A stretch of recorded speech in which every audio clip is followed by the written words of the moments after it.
Ladies and gentlemen, earlier this hour, Steve Corino confirmed that he is forming an elite group here in Ring of Honor to take all of the Ring of Honor titles.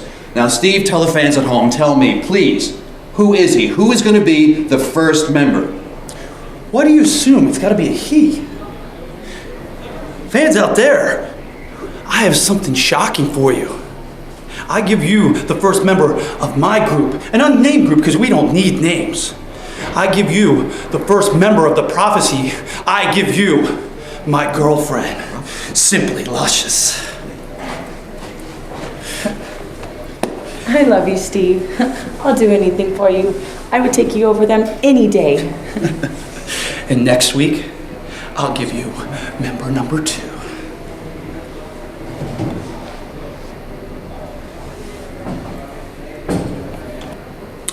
Last week, I showed Ring of Honor a shocking thing. I showed them the first member of Steve Corino's stable, Simply Luscious, has left a Prophecy for my group. A group that doesn't need nicknames. You see, the king of old school is dead. No more nicknames. You know what nicknames are for? To get over with the people at Ring of Honor. You see, I don't care about that. I care about titles. And this week, the second member to join Steve Corino's stable is a man that I've known for a long time, a man that I spent many hours with. This man and me have gone all around the world together. We've spent countless hours in many hostess bars in the Roppongi section of Tokyo. We have sat there, we have fought tooth and nail on 0-1 pay-per-views. This man is the toughest man that I have ever fought in my entire life. He's the toughest man in Ring of Honor, and he's the man that the Prophecy brought in to be their hired henchman. I give you the second member of Steve Corino's stable. I give you Samoa Joe. Yeah. Well, Prophecy. Looks like I'm not for sale anymore. In fact, if I'm not correct, we're after your titles now. And come next year, or wait, come next week, well, I know where you're gonna be, and me and Steve will be paying you a visit. See you soon, boys.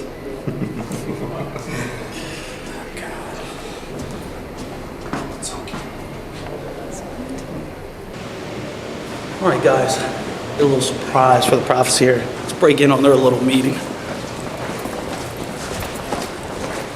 Hey, Steve Corino, Ace Steel, how you doing? Oh, look at what we have here. Listen, Steve, I want to ask you this. You're talking about putting together your own group. You're talking about coming after our titles. What's it all about? And you, after everything I've done for you, this is how you repay me? You know what? That's fine. You want to go off with Steve? That's perfectly fine because you've already been replaced. I want to introduce you to the newest member of the Prophecy, Steve. I think you might know her. It's your sister, Alice in Danger. Ring of Honor was willing to forget me when the CSC got hurt. They told me to stay home.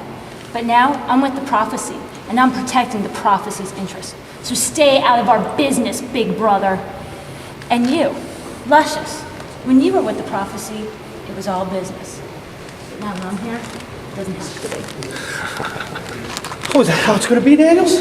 That's how it's gonna be, huh? That's all fine and well. You better shine that belt up, and you better shine up those tag team titles, because this group, we're taking all your titles. We're gonna end this little myth of the Prophecy. We're taking all the titles here in Ring of Honor. Really? Well, Steve, you seem to have no fear. Why don't you cast the first stone? Is that how it is? Well, Daniels, why don't we start this war? Throw the first punch. Come on, Daniels. Come on, big man. You don't want any part of this, bro. Big man, you want some? You want it right here. You do it right here. Shine the belts up. Shine the belts up. We'll see. Let's deal with this. It's different. Yes. Do this.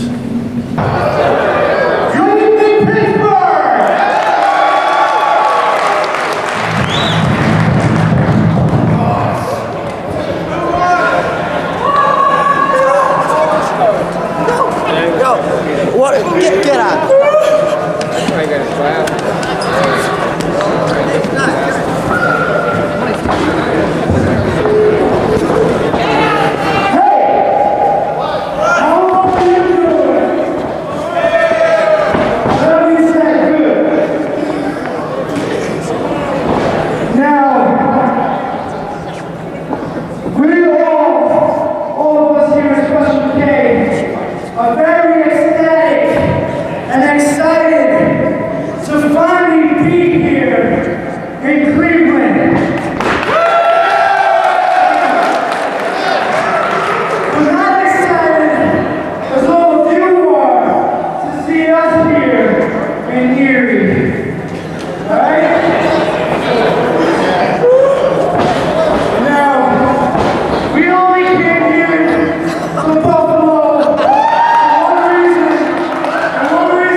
Pittsburgh welcomes Ring of Honor. There's a very, very important vibe, a special vibe in the air tonight. Because tonight is Ring of Honor's first trip to the Pittsburgh area. And for tons of fans who have come from as far as Toronto, Cleveland, Buffalo, all the surrounding areas, it's their first time to see Ring of Honor live and in person. The expectations are there, the pressure's definitely there. And we have guys in the locker room who are going to bust their ass like they always do to meet every one of those expectations that our diehard fans have. And tonight, I have a very special match. Four-way dance. BJ Whitmer, Colt Cabana, Homicide, and Paul London. None of us have ever been in the ring with each other. Anything could happen. But what's most important is that if I get that victory tonight, which I feel that I can, I have a chance to crack that top 5 ranking system. The first top 5 ranking system in Ring of Honor history. And I need that badly if I can stand that title hunt. Those diehard fans, they have high expectations. And I know the guys in the locker room are going to meet them. And I'm going to meet them. Because those are the same diehard fans that chant, "Please don't die at me," and show me concern. It gets my adrenaline pumping. And it drives me faster, harder, I go stronger. Tonight, Ring of Honor, we're coming to show Pittsburgh what we're all about. There's a special vibe in the air tonight. Pittsburgh, get ready for Ring of Honor. Introducing first, from Cincinnati, Ohio, weighing 258 pounds, Stryker! And his opponent, from Liberty, Indiana, weighing 215 pounds,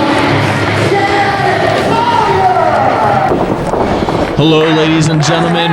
Welcome to Ring of Honor's latest video and DVD release. It's January 11, 2003, the first show of the year, and the first show in the Pittsburgh area as we're in West Mifflin, PA, about 5-10 minutes outside of Pittsburgh at the beautiful CCAC South Campus. I'm Chris Lovey, joined as always by Ray Murrow. It's great to be here, and what a way to start out 2003 right here in Pittsburgh, Pennsylvania, with an incredible scientific matchup between the returning Chad Collyer and the debuting Matt Stryker. And this is going to be a pure wrestling clinic right here. Chad Collyer in the black tights, Matt Stryker in the blue. And Chad Collyer, we saw him at Night of the Butcher with that technical exhibition with American Dragon Bryan Danielson. Matt Stryker, this is his debut, and there's a lot on the line in this one. As you know, the winner, he could get booked again, and in fact, he will be booked again. The loser, it might not be so easy for him to get another chance in Ring of Honor again. Just like CM Punk and Colt Cabana, every match is very important. A win is the most important thing you can gain here in Ring of Honor, and this is just what a great way to start out a show. And look at these athletes right here. And look at that standoff, the fans showing their appreciation.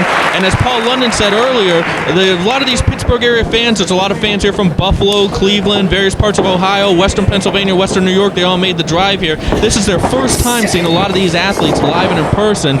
So you're not going to really see the typical babyface heel reaction with people familiar with everything. What you're going to see is great wrestling, and the people are either going to accept it or they're not going to accept it. And look at the look on everyone's faces. They're just intensely staring at that ring, catching the action. They might not be yelling or screaming, but that's not what it's about. It's about appreciating that action, and that's what those fans are doing. And there's nothing like Ring of Honor coming to a new city. And there's nothing that is like for these performers to see a new crowd. They love to perform in front of a crowd that isn't. They don't know what Ring of Honor is completely about, but they're really gonna know by the end of the night. And I just love to see when they come to a new building. Well, they're gonna know by the end of this match, as these two, Chad Collyer and Matt Stryker, putting on a technical exhibition. Neither of them getting an advantage over the other. And what I really like to see is the way that crowd is just watching this action, and then after a nice exchange, you hear that applause. And that's Japanese style. And I can tell we have a great crowd, and when you have a great crowd, that's going to make for a great show. As Chad Collyer working on that arm of Matt Stryker, but Matt Stryker getting up, turning things around, and working on that arm of Chad Collyer. Neither man able to get an advantage so far. This match is very even. Both these men, they've wrestled each other before in the Ohio area for Les Thatcher's HWA, so they're no strangers to each other. But now it's a whole new ball game. You're in Ring of Honor, you're trying to get a job, and let's see if they can impress enough. As you see Matt Stryker right now working that hammerlock on Chad Collyer. If I could digress for 1 second, let's talk about how this videotape was kicked off. We had a recap from 12/28 with Steve Corino introducing Simply Luscious to his group. Well, what about the bombshell of Samoa Joe going with Steve Corino? And what about that locker room confrontation between Corino's new group and the Prophecy? Things are really heating up here in 2003. Well, what about the fact that Allison Danger is Steve Corino's sister? I know. I can't believe what's going on here in ROH. The chess game is being played. The mind games are being played between Steve Corino's group that doesn't even have a name and the Prophecy. The group stealing Simply Luscious and Samoa Joe, I guess you can say, from the Prophecy. And how does Chris Daniels respond? He gets Steve Corino's sister. I know. That incredible action that was seen there on High Impact TV. But what could that do to the psyche of Christopher Daniels? He has a very important match tonight. The main event on this show, it's a no-holds-barred tag team match as Chris Daniels and Xavier goes against Low-Key and AJ Styles. What a dream team that is. But what is the psyche of Chris Daniels going into such an important match? I don't know. He better be ready tonight, though, because that's the biggest grudge match or tag team grudge match in Ring of Honor history. It's going to happen right here tonight. So much history between those four. But right now, what I want to concentrate on is this match. We're seeing what could be the beginnings of another classic feud right here. As these two just, wow, this is what the kind of wrestling that I love. As you see Matt Stryker working on that arm of Chad Collyer, getting the first real advantage of this match right now. And you see referee Sean Hansen right in there, seeing if Collyer is going to want to give, but it's going to take a lot more than that. And you see that cover, that's the kind of stuff that makes a great wrestler. He had that hand right in the face of Chad Collyer, adding that extra pressure. It's those little things you have to watch for that separates the backyarders from the real great quality professional wrestlers. And Matt Stryker is looking very good right here in his ROH debut. And just looking at Matt Stryker and Chad Collyer, both of them working on each other's body parts, breaking down the body, picking apart everything. This is great scientific wrestling. And Collyer with the miss of the elbow drag drop. Stryker back up. Wow, takes him down. Well, both men are scientific experts. They're both well-versed in submission wrestling. Matt Stryker, he likes to use that ankle lock. Chad Collyer, he likes to use that Texas Cloverleaf. And perhaps you're going to see as this match goes on, those guys trying to wear each other down, trying to set up for their finishing holds. As right now, Matt Stryker trying to get that arm, but you see Chad Collyer holding on, not allowing Matt Stryker to get the kind of pressure he wants to. And Collyer now reaching the ropes, and Sean Hansen calling for a break. That's right, this match evenly matched up here. Both men getting up. It looks like Collier's favoring that left arm there. Stryker he's working pretty hard on it. And I just love matches like this. It just sets the tone for the whole entire night. Well, what I'm really looking forward to is the way these two are looking right now. It's great to see them in the opening match now, but 6 months from now, 8 months from now, these two could easily be in the main event at the rate that they're going. As there you see Chad Collyer working on the leg for the first time, and he's got an advantage now on Matt Stryker. And what's the big thing about this is that if he works on that leg, that totally sets up the Texas Cloverleaf, which is that submission finish that Chad Collyer likes to use. So Matt Stryker can't let a lot of damage happen to that leg. He's got to get out of this hold soon. That's right, that Texas Cloverleaf, definitely a dangerous submission, almost as dangerous as American Dragon's cattle mutilation. I would definitely say so, as there you see Chad Collyer. He's got that leg hooked in a very dangerous position right now, and look at him. Oh boy. That's pressure on the ankle and the knee. Matt Stryker now trying to roll towards the ropes, maybe trying to get a breather, but no, Chad Collyer staying right on him, going right back to the attack, right back to the leg, and that's such a great strategy right there by Chad Collyer. That's right, he's like a shark on that leg, and definitely Matt Stryker seems like a pinning combination. Seems like he's in a lot of pain there. He's got to fight. He's got to get out of this. And look at those fans showing that appreciation. Those fans totally unfamiliar with both these guys, and both these guys just winning them over with just great quality professional wrestling. No sports entertainment here. This is what professional wrestling is all about, and I'm really looking forward. Can you pick me a winner in this one? Not at all. And there you see Matt Stryker reaching the ropes, desperately needing that break. Chad Collyer cinching it on just as long as he can until Rough Hansen forcing him to make the break. And I think Stryker's leg is hurt. Look at that, going right after it. I got one question for you though, Ray. Go ahead, what's that? What's with Stryker's unibrow? I have no idea. That guy needs to shave a little bit up there. But anyways, uh-oh, he's fighting back. What a chop. That chop really registering, but you can tell that leg is hurting him. Comes back with another chop. He seems pretty pissed off. He might have heard your comments there. Maybe it fired him up, but you know what will stop that in a hurry? A kick to the knee like we just saw. But a reversal now by Stryker. Takes Collyer up. Wow. Back body drop. Wow, did you see the motion in midair by Chad Collyer? He got shot up there, and a nice European uppercut by Stryker. He's following up here as he whips Collyer into the ropes, but he misses with the drop kick. Collyer holding on, and this is like a chess match. Uh-oh. Oh, he's got a hook. He's going for that Texas Cloverleaf. Let's see if he can get it over. If he hooks it, it could be it. He turns it over. He's got it on. We could see a tap right here. Let's see. Can he hold on? He's close to the ropes. He's got to get to the ropes. He's reaching for him. He's close. Can he get it? Yes, got the ropes.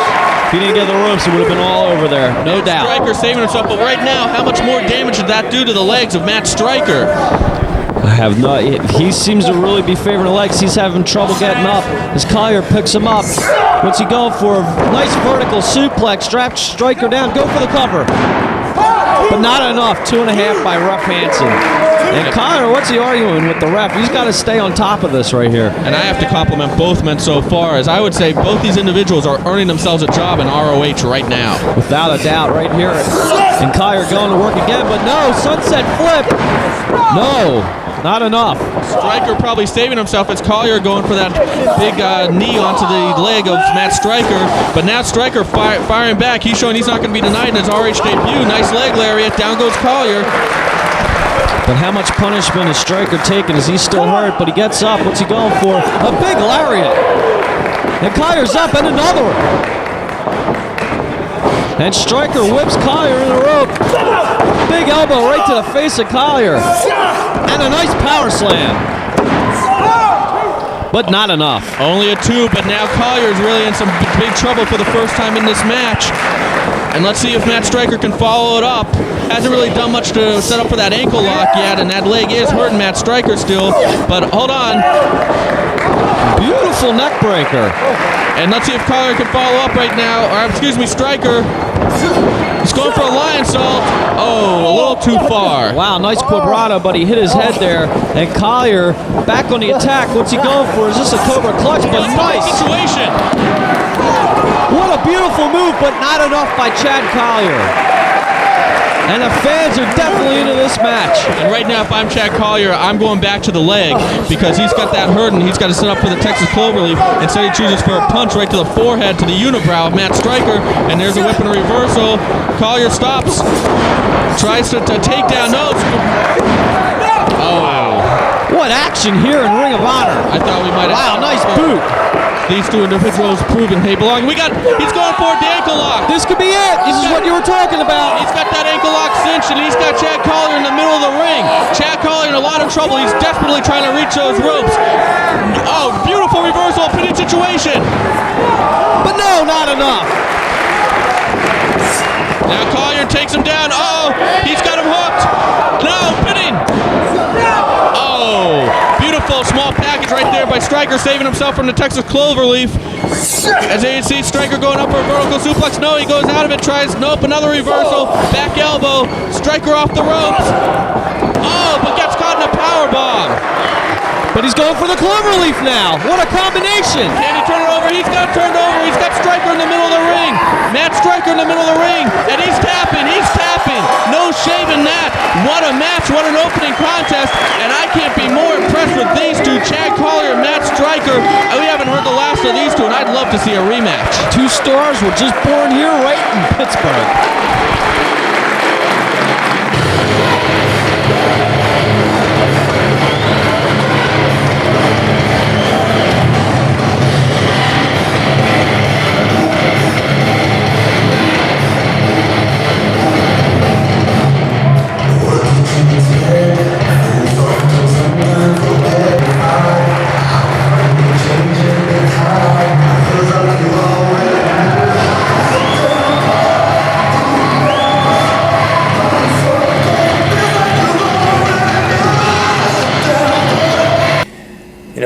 Tonight might seem like just an ordinary rematch to some people, but it's not. Tonight's about redemption. See, at All-Star Extravaganza, I had everything laid out in front of me. I was going to go through 5 guys in my Ring of Honor debut, and I was going to be the first holder of the #1 Contenders Trophy. Unfortunately, I lost in the first match to Michael Shane. Now, I'm not complaining. I can handle losing. I can live with it. It's something I have to live with. I'm not going to cry about losing to Michael Shane. But ever since November 9th, every time I think about the way I was beaten, the way he held the ropes for leverage, because in his mind he knew he couldn't beat me, it's when my blood starts flowing and I get a little bit pissed off. See, I may have to live with losing to you, Michael Shane, but what I don't have to live with is this rage that's been inside me since November 9th. Since All-Star Extravaganza, I've had this hatred built up in me that's only going to be released after I pin you clean in a Ring of Honor ring. So tonight, redemption, CM Punk evens the score with you, Michael Shane, because if I don't, I won't be able to live with myself. Introducing first, from Chicago, Illinois, weighing 208 pounds,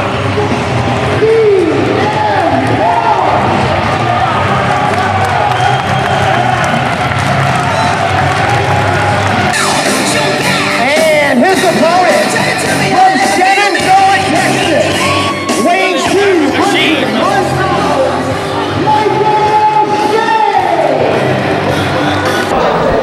And we're back right here, and we have a rematch from All-Star Extravaganza as CM Punk. Hold on. Ray, look at that handshake. Pretty intense handshake as CM Punk goes against Michael Shane. And at All-Star Extravaganza, November 9th, some are calling it ROH's best show, so check that out if you haven't seen it. But it was CM Punk in his first Ring of Honor match, and he was given the ball based on his reputation. He was given the opportunity to become the first holder of the #1 Contenders Trophy. And what happened? Michael Shane defeated him in the first round, of the first match match of the Gauntlet Series, and didn't just pin him clean, he was holding the rope for leverage, and that's been eating CM Punk up, and CM Punk now wanting to even the score as we see both men going at it. CM Punk wearing the shorts, Michael Shane wearing the green and black trunks, and Paul Turner's your referee in this one. That's right. This is definitely an important match for both guys here. CM Punk, I think he wants to get a little revenge back on Michael Shane for his defeat in his ROH debut. And I think this is a very important match for Michael Shane as well, because if we go back to the Night of the Butcher videotape, Michael Shane stated that he wanted to be a part of that 2003 ROH title hunt. And seeing that this is the first show of 2003, I think he needs a victory if he wants to be a part of that ROH title hunt. What about Michael Shane saying he was going to align himself with a bunch of winners? Are we going to see another group possibly forming here in ROH? Everybody getting their allies, getting together with who they can trust, and we're really seeing a lot of cliques forming here in ROH. That's right. That's right. It seems like Michael Shane, he had a little problem with Biohazard after the Scramble Madness show, Biohazard, and it seems like Michael Shane says that he wants to surround himself with winners. I don't know what he means by that. I guess we're just going to have to wait and see. Speaking of winners, you see CM Punk with that side headlock, but Michael Shane with that leg scissors out of it.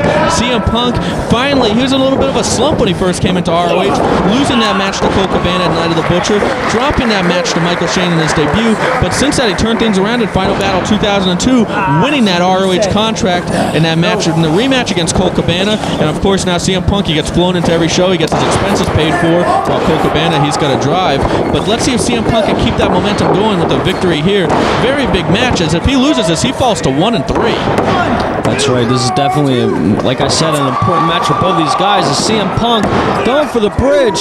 Much strength, but he got it. What's he going for? Both men fighting for a backslide here. But no, Punk with the lariat misses. Roll up. Both men back and forth. What great action here. As we see the crowd showing their appreciation for this one. CM Punk, that's determined. He's got those straight edge beliefs. That means he's drug free, he's alcohol free, and he holds those beliefs very strongly. This is an individual with a great deal of pride, as we've seen in that promo. I mean, we've seen him walk out of a car in the middle of the ghetto in South Philly and choose to try to take a bus back to Chicago rather than ride with Colt Cabana. I mean, we've seen that this guy, he holds his beliefs so strong, those straight edge beliefs, and this guy is all about integrity. As we see a kind of standoff right here between both guys, trying to get the approval of the crowd. It looks like CM Punk is more the fan favorite here. CM Punk, he's been in the Pittsburgh area before. Michael Shane, I believe this could be his Pittsburgh area debut, so the fans are kind of familiar with CM Punk.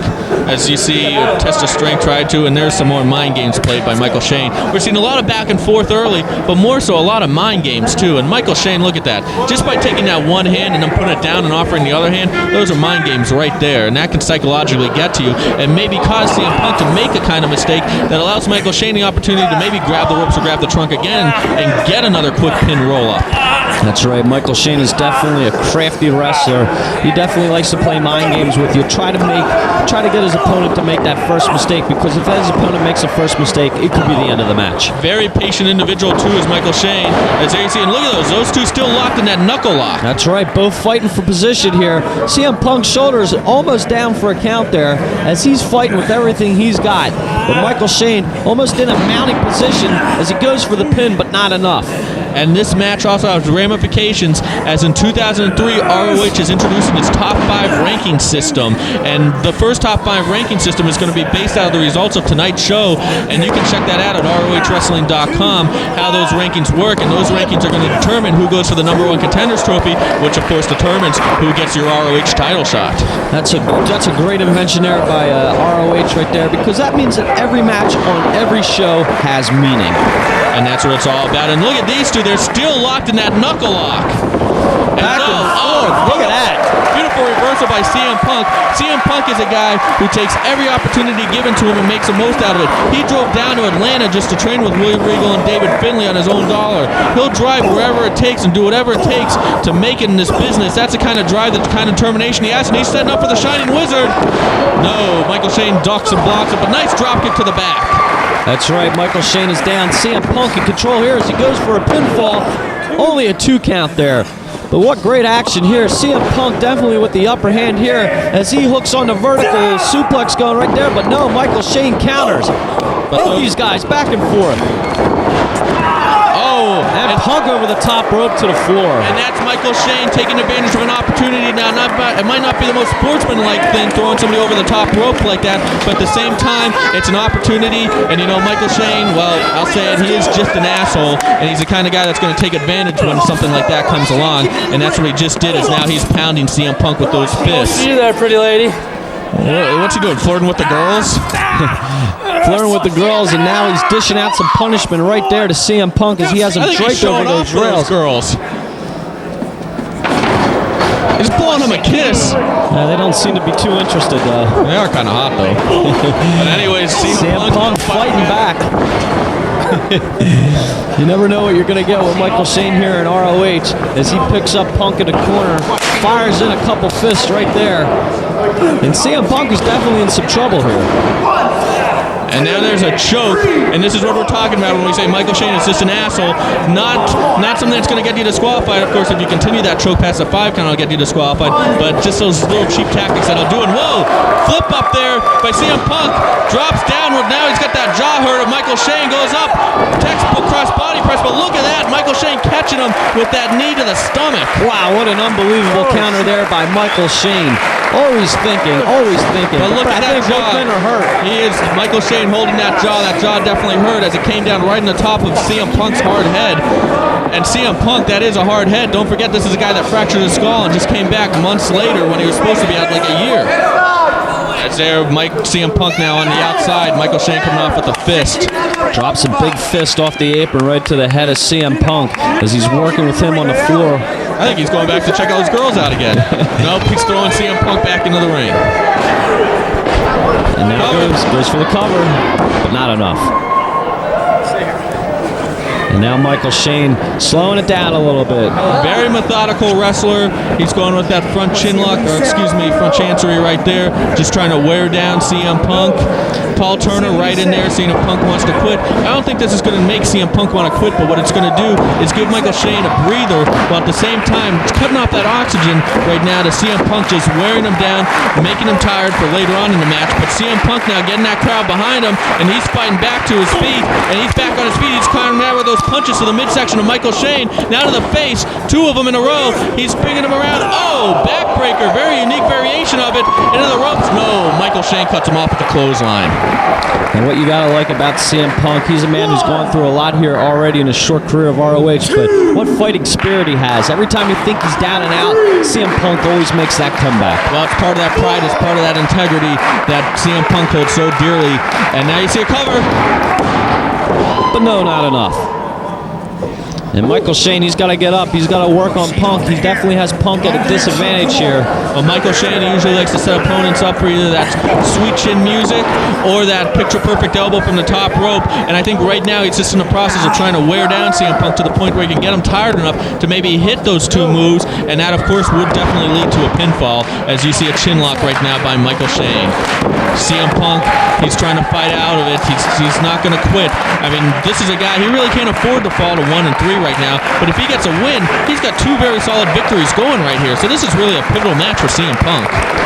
And he's up to his feet now, back elbows to the midsection, another one, and he's out of the holds. Ducks the clothesline this time. Michael Shane's not going to get him twice with it. No, go behind another one, and maybe a slice spread number 2. No. Double clothesline, both men down. Both men are down and out here, and what back and forth action we've been seeing here, right here in Pittsburgh, ROH's debut. As Paul Turner making the count, let's see who's going to get to their feet first. Do you see that crowd showing their appreciation for this action? What a great crowd we have right here in the Pittsburgh area. The fans from Cleveland, from Buffalo, from all over Ohio, New York, Western Pennsylvania. It's just great to see. I love it when ROH goes to a new area as both men get to their feet, punching. No, now Michael Shane. No, now CM Punk. Shane, Punk. Again. It's back and forth, and down Shane's goes the first Shane. one. And there's a big forearm to the mush. Picks him up, whips him in. Let's see if he can follow it up. Textbook back body drop. And Michael Shane is down. CM Punk has the advantage now. What's he going for? He hits that Shining Wizard this time, and that rope might have saved Michael Shane. And so we got a cover. But no, not enough. CM Punk hit that Shining Wizard right to the face, square to the face of Michael Shane, but Michael Shane somehow had enough energy to kick out. Well, Michael Shane managed to avoid it earlier in the match, but not this time. As there we go, and we got a spine buster. Still not enough. Where's Michael Shane coming up with the energy to kick out here? Well, Michael Shane is a top-notch athlete. You can't deny that, and it's not surprising me he's kicking out of these moves. But at the same time, with CM Punk, he could be 1 or 2 big impact moves away from scoring the victory. And of course, he hasn't gone yet for that Pepsi plunge. And now a reversal by Shane fighting back. No, a kick. Oh, gets caught going for the Hurricanrana and a powerbomb. No, the quick cover wasn't enough. He almost had him there. Both these men are down. We're almost probably at the 10-minute mark here. A lot of energy expanded by both these guys. And Michael Shane, what's he going for here? Picking up Punk. Picking him up by the hair, by the way. And he's going up. This could be a dangerous situation for CM Punk. I'm not sure what Michael Shane's setting up for. Maybe he's got him hooked, maybe a swinging. Oh, look at that. Look at that. Why is that even necessary? Going for the swinging DDT. No, Punk catches him in a power slam. Going up. Split leg moonsault. No, But still not enough. Michael Shane just holding on, and I think it's going to take that Pepsi plunge to put him away in this one, as CM Punk pulling him out a little bit, and it looks like he's looking towards that turnbuckle again, and he's going up. What could he be setting up for right here? The fans definitely getting behind CM Punk as he's scaling to the top rope here. But no, Michael Shane met him. Yeah, but also CM Punk connecting with a fist. CM Punk now on the outside of the ropes. Comes in, maybe a sunset flip in. Yes. Oh no, Michael Shane's got the ropes. Oh, Paul Turner. He's not going to let that happen twice. And no. I thought CM Punk was going to have it. There you see Michael Shane trying those ropes again for leverage, but not working this time. And there's the sweet chin music. Sweet chin music by Michael Shane. And we got a cover. No, he didn't get him. I thought that could have been it right there.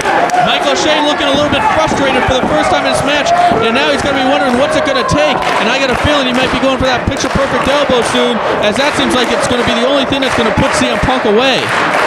CM Punk hurting. He's got him hooked in. Maybe a pile driver, a power bomb. No, there you see CM Punk blocking it, takes him up and over. No, Michael Shane holding on. There's CM Punk holding on to the arm, picks him up. Short arm clothesline, ducked by Shane. Now he's taking him down. Nice roll up.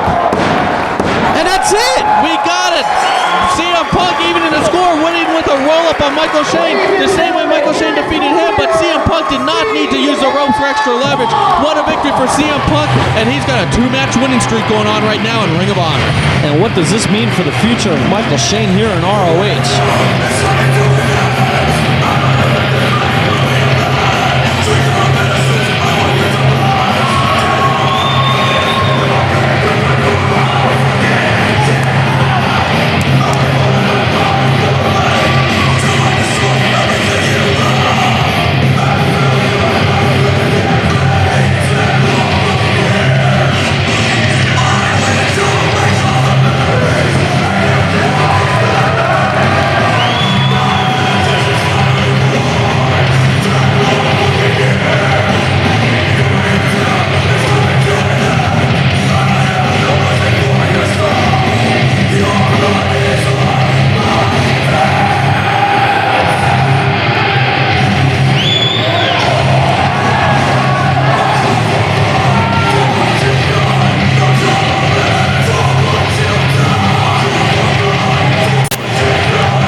right here, and we have a four-way singles match here with Colt Cabana, Paul London, Homicide, and the debuting BJ Whitmer. The rules are simple to this one. 2 guys in a ring, not scramble rules though, so you got to tag in and out, and it's 1 fall to a finish. And what a very unique match we have here. We got BJ Whitmer making his ROH debut, Colt Cabana looking to solidify his spot in ROH, and Paul London and Homicide both looking to crack those ROH top 5 rankings, and this match is going to have definite ramifications on that new ROH top 5 ranking system. And it's also a huge, huge match when you look at BJ Whitmer, who's now in the ring with Paul London, Whitmer in the white and green. As if Whitmer, if he looks good here, he's going to have a job in ROH. So there's a lot on the line as he's thrown right into the fire. Similar to Doug Williams that rode to the title. Doug Williams thrown right into the title, and he won 2 huge matches that night against Jay Briscoe and American Dragon and became a star in the United States, a main eventer for ROH in just one night. BJ Whitmer given a similar opportunity right here as Paul London and him are going at it as they're reversing hammerlocks on each other. And London, of course, what a year 2002 was for him, a total breakout year for him as he emerged as one of the top stars in ROH, came so close to winning that ROH title at Final Battle 2002 on December 28th. The 3 count was made, but Xavier had his foot in the ropes, and London is still in the thick of that ROH title picture as we head into Queens, New York for that huge first anniversary show on February the 8th. And you see London right now working on BJ Whitmer's arm. And you're right, this is definitely an important match for all 4 participants here, because with a win here, you're going to skyrocket up the ratings. And I really think this is an important match for Homicide as a result of what happened. Oh, look at London climbing up the thigh of Whitmer there to get out of the hold. Very impressive. Sorry to cut you off, but the action's just taking off right here. Back and forth. Go behind Whitmer now, scoops him out. Tilt-a-whirl backbreaker. Whitmer looking very good in the early going of this one as Sean Hansen with a 2 count. And this is definitely an important match for Homicide here, because at the last show at Final Battle 2002, I think he was ripped off. Well, he was supposed to be in that 4-way to determine who was going to go on to Queens to go for the ROH title. He said he needed to win that match because, hey, he's a single parent. He can't get a regular job with the scars on his head with the record that he has, and he needs to become ROH champion to make the most money to give his son a better life. And what happens? Steve Carino attacks him and takes him out of that match, and that's going to lead into Queens, New York as we get that huge grudge match between Homicide and Steve Carino. Nice back and forth action here. London Whitmer over the head, belly to belly, and Whitmer is down. But look at that, Whitmer standing tall right there with London as he's not backing down at all. And wow, I'm seeing a lot in BJ Whitmer in the early going. Extends a handshake, respects sportsmanship right there as BJ Whitmer tags in. And what a first exchange for BJ Whitmer's debut in ROH. And there we have the very athletic Homicide. Don't get fooled by his gangster persona. Don't get fooled by his look. This isn't another New Jack. This isn't a hardcore wrestler. Homicide's one of the best strong style wrestlers going today. He can mix up in a bunkhouse match, in a fight if that's what it takes. He can go on the mat with you. He can do strong style with you. He can fly. He can do it all. And Homicide, and look at that quickness as he peppers the back of Colt Cabana's head. And Homicide, this is a definite breakout guy in 2003. And definitely all the attributes you said about Homicide can almost be said the same for Colt Cabana, as he is definitely one of the larger men on the ROH rosters, but he can wrestle, he can fly, he can do it all, as we've seen already in Ring of Honor. That's right, and let me just point out real quick, it just happened about 20-30 seconds ago. Homicide taking that arm of Colt Cabana, and one thing, we talk about the little things that the great wrestlers do, as you saw Homicide, when he twisted that arm, he slammed it against the shoulder in a quick sudden movement. A lot of fans might not even catch that, but that does even more damage to that arm, and that's why Homicide is so good. The notorious 187, but right now he's at the disadvantage to Colt Cabana. Colt Cabana, kind of a goofy guy. He's had that early feud with CM Punk. Of course, they're longtime training partners. They came up in the business together. They've been the best of friends and the worst of enemies, and right now they're kind of the worst of enemies. But right now, Colt Cabana, he's got to be thinking about Homicide, thinking about the win here, because he really needs that win after Final Battle 2002 to earn that spot in ROH, and not only earn that spot, but to attempt to climb the rankings. That's right, and I asked Colt Cabana about how his drive was to Pittsburgh from Chicago. He said he really didn't like it, so he's still a little bit pissed off about losing that match to CM Punk. He's a little mad that he didn't get that contract, but I think he's the kind of person that's going to take that anger and give him more of an advantage and edge to climb higher in the rankings here in Ring of Honor. Well, he's just a goofy guy, but Colt Cabana and CM Punk, both trained by Ace Steel, a guy who we're going to see in ROH in 2003. And Colt Cabana, he's heading to Queens, New York, but he'll be driving to Queens, New York from Chicago, and that's one heck of a long drive. Not only will he be driving, but he'll be paying all of his expenses, and that's what happens when you lose that contract matches. We got a fast back and forth right now. Nice traditional arm drag by Colt Cabana on Homicide. Homicide comes back with one of his own. Back and forth, and what's Homicide going for here? A roll up here, but Cabana holds on to the ropes. And Homicide takes him down. He's got a chin lock on him. He's also got that leg, too. Homicide just so good at the little things in this sport, and that's what makes Homicide one of the best professional wrestlers going today. And he's a little sidetracked right now with that Steve Carino feud, but when he gets his head together, he's definitely a guy that could contend for that ROH title, and he'd make a great ROH champion. And a match like this is definitely an ROH original that I'm really into. These 4-ways with the tag rules, this is definitely sets up for exciting action. Well, it's something that we've seen a little bit of in 2002. We're going to see a lot more of in 2003. And oh, did you see Homicide just catch Cabana in the face? And now he's lighting him up with a chop. Cabana taking a big stiff chop there from Homicide as he's whipped into the corner. What's Homicide going for? A big forearm to the face of Cabana, and Cabana's down. Cabana down, and there's Homicide hitting the ropes. Runs in with a knee right to the temple of Colt Cabana. I guess he picked that up from Abby right there. And Cabana's down. Homicide going for a cover, but no, not enough.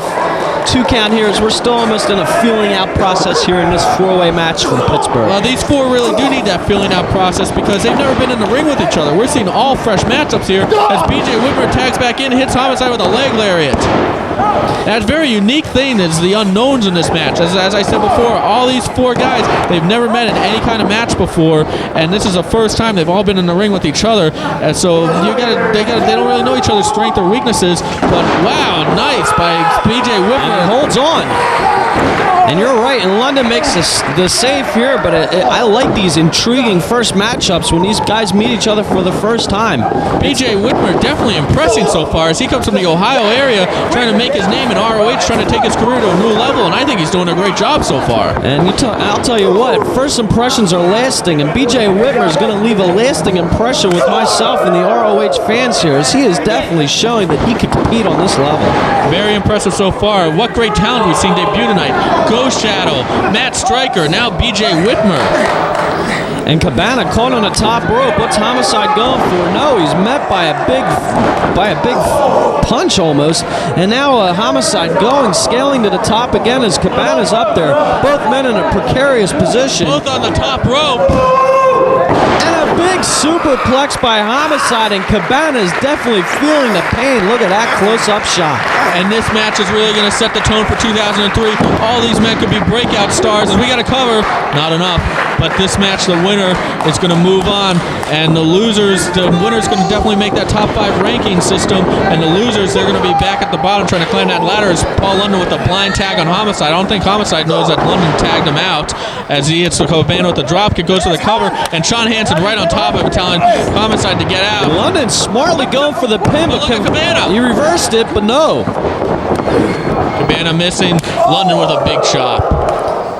And I'll tell you what an incredible year for Paul London in 2002. Almost an unknown in March, and now he's one of the top athletes here in Ring of Honor. It's so nice seeing him climb the rankings as he connects with that heel right to the forehead of Colt Cabana. And you really look at it, he could be ROH champion in this show because he came so close to defeating Xavier, and I'd love to see him get another title shot. And what about participants like Colt Cabana and BJ Whitmer? Can you imagine if they scored a pinfall on Paul London in this match? Boy, it's that Doug Williams theory. Doug Williams came in the road to the title, an unknown, left the main eventer, and right now Colt Cabana, well, people know him, but he's got a chance to really move up, and BJ Whitmer, he's definitely in that Doug Williams spot. Up and over goes London. Oh, as Cabana, just a glancing blow, but that was enough to knock London down. And I think that right now, London, he could use a tag as he's definitely hurting, but Cabana, he picks him up right hand.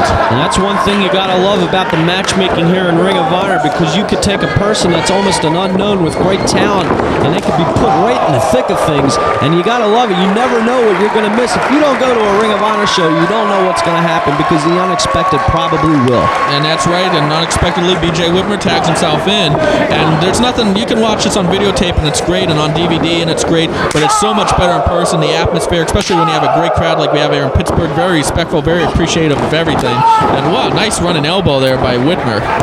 And that's great. And a little side note here, you talk about the live action. We have signed a return date here for Pittsburgh, and that will be April 26th. Ring of Honor will be returning to the CCAC South Campus in suburban Pittsburgh and West Mifflin on April 26th. ROHWrestling.com or 215-891-9404 for all your info. You can also call that number or check ourvideo.com for a selection of over 5,000 videotapes as BJ Whitmer locking in that chin lock on Paul London. And this is a good chance real quick to go over the Code of Honor. Of course, Ring of Honor, it's based on that Code of Honor, made up of 5 laws of honor. Those are the commandments that make ROH what it is today, that provide you with the most sportsmanship and athletic action, and they are no sneak attacks. If you're disqualified, you've broken the Code of Honor. No outside interference. No involving the referee in the match, causing harm to the official or anything like that. You're not going to see ref bumps or anything like that. And of course, you have to shake hands before and after the match. And you know what's really impressive about that, Chris Lovey, is that you didn't read off a cue card on that one. How did you remember that? You are just a professional journalist. I finally have it memorized. Or a broadcaster, or whatever. That's great. I'm hardly professional, but hey, I have it memorized. Well, we have a little cease in the action here. Let's talk about the upcoming schedule. Ring of Honor makes its debut in Queens, New York at the Elks Lodge for the first anniversary of Honor on February 8th. And Ring of Honor also makes its debut in Cambridge, Massachusetts on March 15th at the National Guard Armory. We return to the Murphy Rec Center, our home base in Philadelphia, on March 22nd. You got it. As there we have Paul London fighting back with Colt Cabana right now. The action fast and furious. Nice high-flying body press by Paul London, but not enough. But Colt Cabana pops up and meets London with a big elbow to the face. Everything just looking so crisp in this match. And this match, it kind of has one of those scramble elements in it when that you can't really go for a pinfall or submission without the other guys being knocked out, because there's always going to be other guys to make the save. And when you're dealing with one fall to a finish like we are here, no one's going to let, hey, I'll just let the pinfall happen because then so-and-so's eliminated and the match goes on. That one fall happens, it's over. So everyone's going to be doing everything they can. Beautiful Northern Light suplex there by BJ Whitmer. This guy's the real deal. I'm liking him more and more by the second. That's right, definitely. And Whitmer working on London right now. London needing a tag. He's got him up in a camel clutch. Cinching it in, working. That's very painful in the lower back of Paul London. And Paul London, you could look in the face. He's writhing in pain. And look at the fans getting behind Paul London. I think this could be his in-ring debut in the Pittsburgh area too. But the fans are really taking a liking to him. It definitely is. And Paul London always makes an impact, always makes an impression everywhere he goes. And that's what he's doing right now.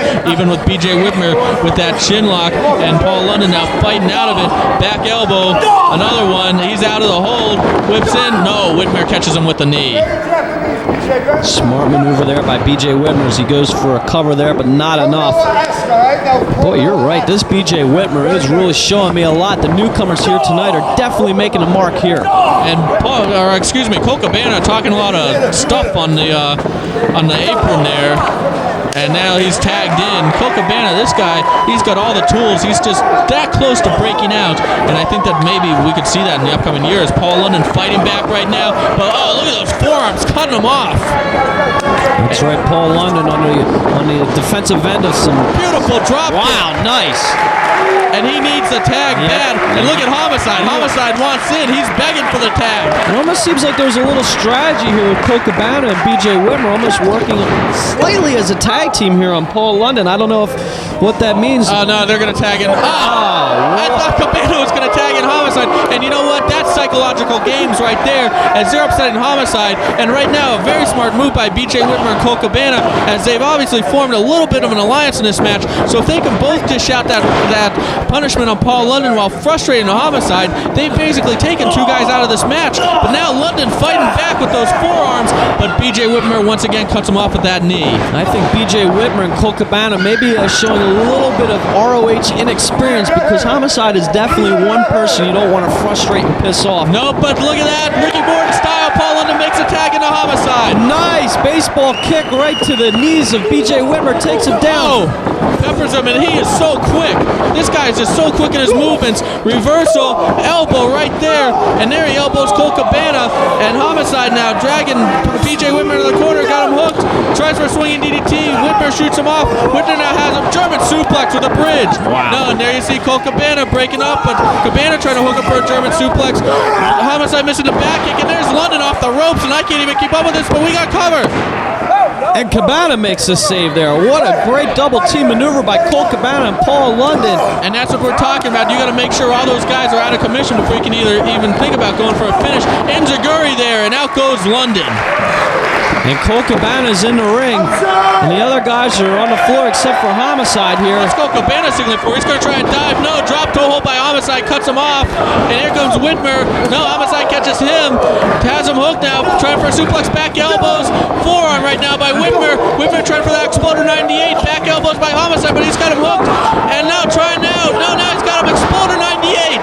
This could be it if he's got the cover. That's what he uses as his finish.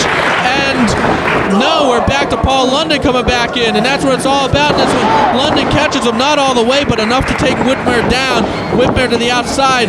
And Homicide has got to be hurting after that Exploder 98, but now Cabana whips him in, but no! Wow, big tope through the ropes on the BJ Whitmer to the floor. Tope con hilo out of nowhere, and you got to love that, and now finally Cabana, no! And he's met by a drop kick by Paul London, and now Paul London's in the ring with Colt Cabana. That was the second time Cabana tried to dive and was cut off, and now London whips him in. No, Cabana grabs the ropes, ducks, and now he's got his leg. Oh, flips him up and over onto the bodies on the floor. Wow, I've never seen anything quite like that as Paul London just took out Homicide.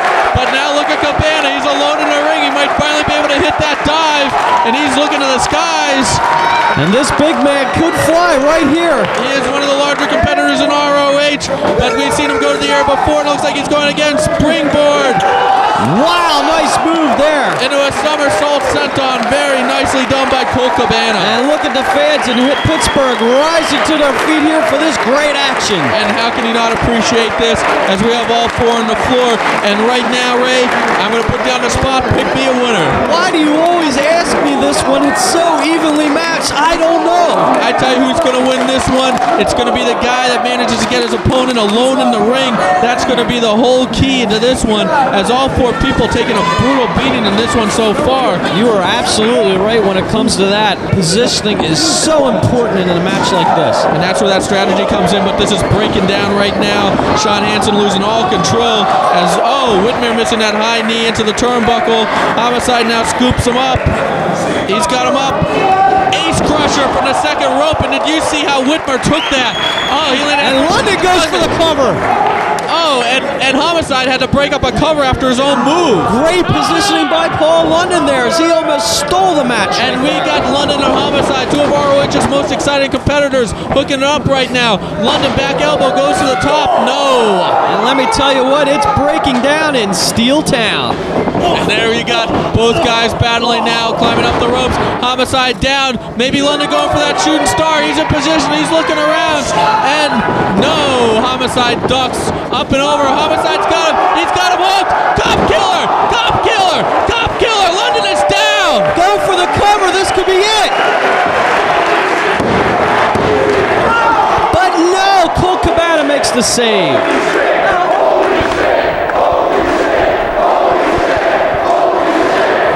And I have to say, Paul London is going to be a non-factor for the rest of this match as he rolls out to the floor. There's no way that he is not knocked out after that move. And now it's down to 3 men. Paul London definitely out of action as now you see Homicide. He hit his finish. He's going for a cop killer on Colt Cabana now. This could be it. Cop killer. No. Cabana out of it. Cabana now at the knee. Cabana's got him hooked. Maybe that Colt 45. Cabana uses that Colt 45 for a finish. He pins CM Punk with him. He's got Homicide hooked. He's got it. He's got him hooked. Colt 45, Colt 45. This is going to be it. Cabana hits a Colt 45, turns him over. We have a cover. BJ Whitmer with the save, but I tell you what, Homicide's going to be a non-factor now. Homicide and Paul London both non-factors in this match. After that, it's coming down to BJ Whitmer and Colt Cabana. We're going to have a new star made in this one. And both these guys fighting back and forth here. Who wants it the most here? Brutal exchange of forearms right there. Both these men can make a name in one night right here. And he's got him up. Dragon suplex. Dragon suplex. He holds on though. He holds on. BJ Whitmer, a second dragon suplex. BJ Whitmer's on his road to victory right here. As he's got him hooked, he's going to go for a third. And Cabana trying to block it. If he hits it, it's over. Wow! What a roaring elbow to the back of the neck. Third. BJ Whitmer's going to make his star in one night.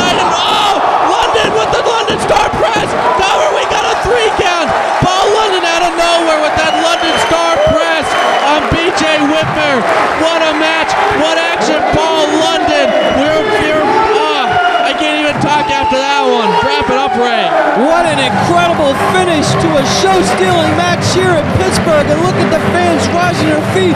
But most importantly, Paul London is your winner. And you know what? We didn't see one new star made in this match. We saw 4 stars made.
Samoa, weighing in at 270 pounds, Samoa Joe! And his opponent from Aberdeen, Washington, weighing 185 pounds, the American Dragon, Bryan Danielson! And what a match we have here as Samoa Joe is going against Bryan Danielson, and look at him going face to face here. And this one's going to be intense. One intense handshake, nose to nose. Two of the most gifted, strong style competitors going today. And this one's just going to be stiff. This one's going to be hard hitting. This one's going to be brutal, especially after what we saw in Final Battle 2002 when these two were in that 45-minute four-way. And it's opening up right there. Joe missing that kick or just kind of filling him out. And we got a knuckle lock to open it up right here. And a little prelude to this match. Let's talk about the promo we saw at the opening of this videotape from High Impact TV with Samoa Joe going with Steve Corino. I can't believe what's going on here. What does this mean? And just what does this mean with the relationship between Samoa Joe and Christopher Daniels? And you know that relationship is over. But right now, let's get back to the match here. Samoa Joe, he was never really an official member of the Prophecy. I think that Daniels said that he was at one time, but Joe never believed in that whole bringing down the code of honor, rebuilding ROH and the Prophecy's own image stuff. He was there for a payday. He was the hired henchman of the Prophecy. But Steve Corino using that friendship to bring Samoa Joe over to his side, over to his new group that's just forming here in ROH. And that group, wow, that's going to have impact. And the Prophecy, they're definitely going to have a hard time keeping the titles against that group.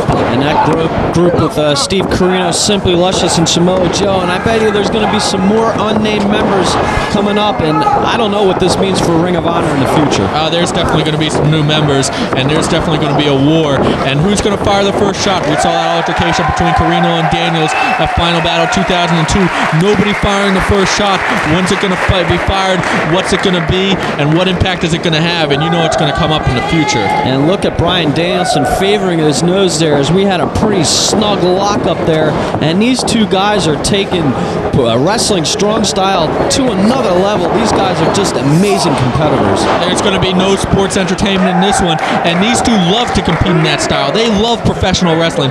They love to get stretched. They love to stretch people. They love the hard-hitting chops and strikes and kicks. That's why they got into this business. This is what they want to compete in. They don't want to be sports entertainers. They want to be professional wrestlers, and that's what we're going to see right here. And in a prior matchup there, we talked about the Ring of Honor Top 5 ranking system. This match is definitely going to play a key part and key factors in that Ring of Honor Top 5 ranking process. A winner winner here in this match is definitely going to skyrocket once again to the top of the Ring of Honor ratings. And of course, that #1 Contenders Trophy currently vacant after that 45-minute draw.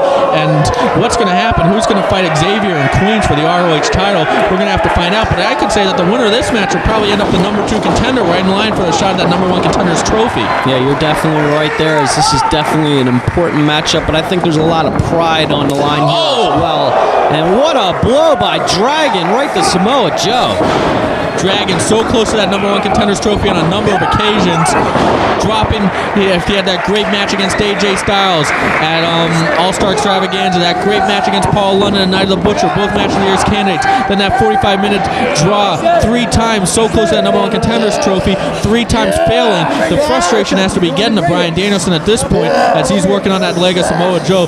Very sound. Oh, what a crossface. Oh, nailing him. But he still holds on to the leg. This is great strategy by Dragon because Samoa Joe is such a large individual. If he could take out the legs of Samoa Joe, if he can ground him, it's definitely an advantage in a match like this. Without a doubt, Ray, and that's why Samoa Joe trying so desperately to stiff Danielson with those cross faces, trying to get out of this hold. But Danielson's as tough as they come. In fact, both these guys, probably maybe the 2 toughest guys going in ROH right now. That's debatable, but without a doubt, they're at the top of the list. And Dragon, it's going to take a lot more than that to get him to release that hold, as he is just grinding on that knee right now, Samoa Joe. And look at that chop. Oh, a chop right back by Samoa Joe.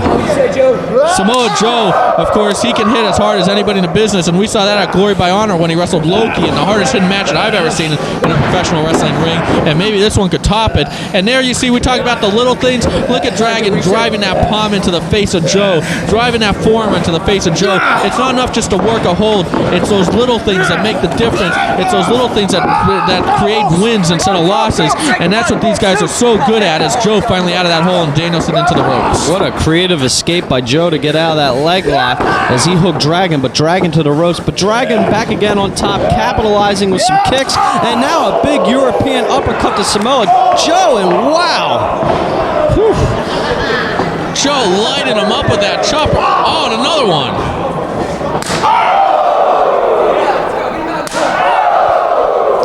And the blood vessels are beginning to break in the American Dragon's chest as you see it get all welted up from those chops by Samoa Joe, and he's got him hooked.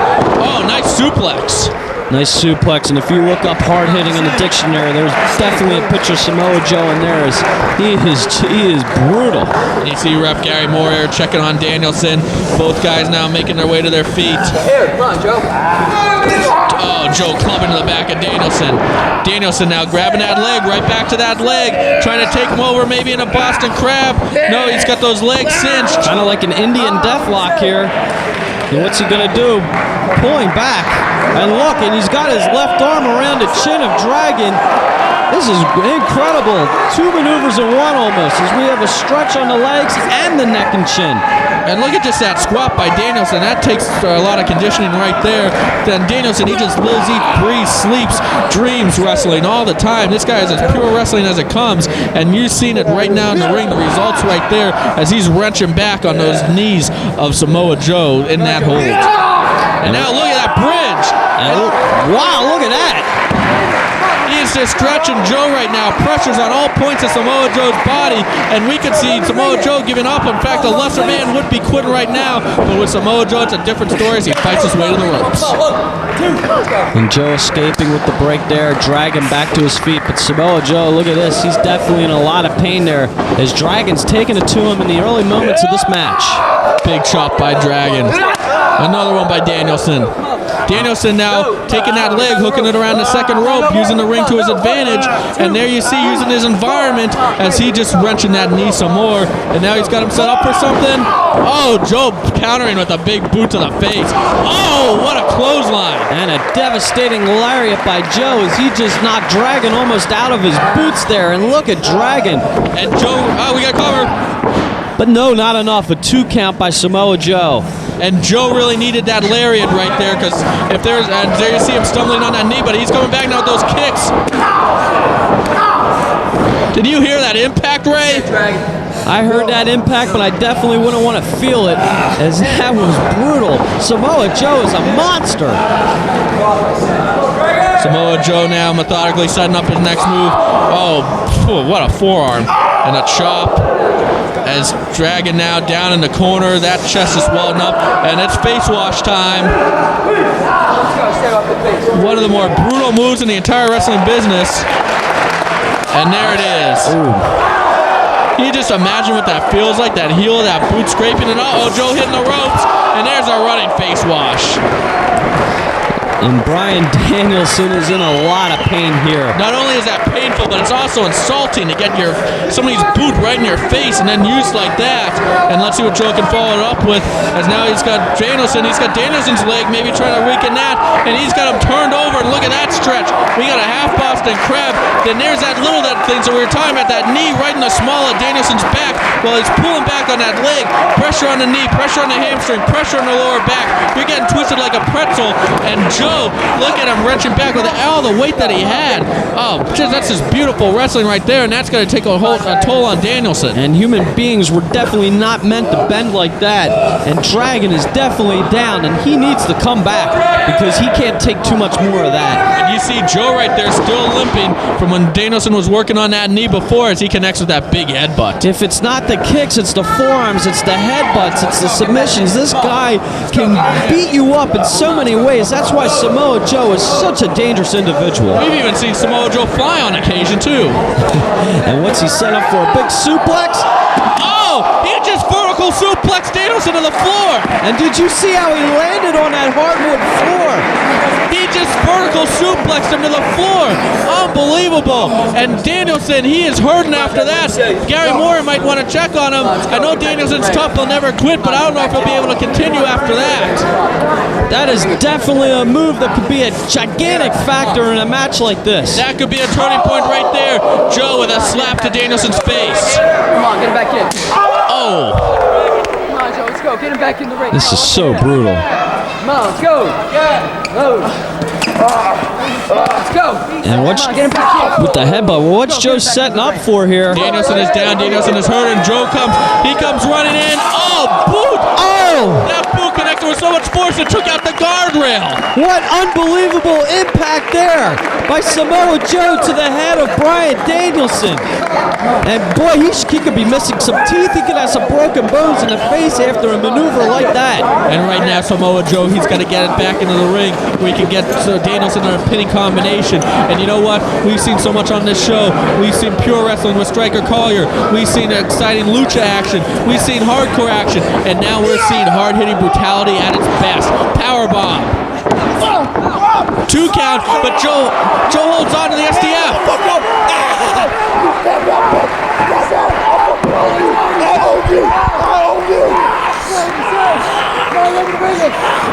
Let's go. And did you hear that? Did you hear Samoa Joe? Did you see the look in his eyes? That was almost maniacal there. I tell you one thing, I am scared of Samoa Joe. I am not ashamed to admit that, and I'd hate to be Bryan Danielson, but Danielson keeps absorbing everything and coming back. And when you talk about truly tough guys, you're talking about Samoa Joe and Bryan Danielson, and they're proving in this one. As Danielson, I think he got fired up from Samoa Joe getting fired up, as he's taking those chops but coming right back, and finally that one keeps him down. What fight by Bryan Danielson. Oh my goodness. And right now, if you're Samoa Joe or Bryan Danielson, you got to be asking yourself, what's it going to take to put the other guy away? And Danielson, don't forget, this is a guy that survived the Styles Clash, survived the Key Crusher, survived the Chaos Theory.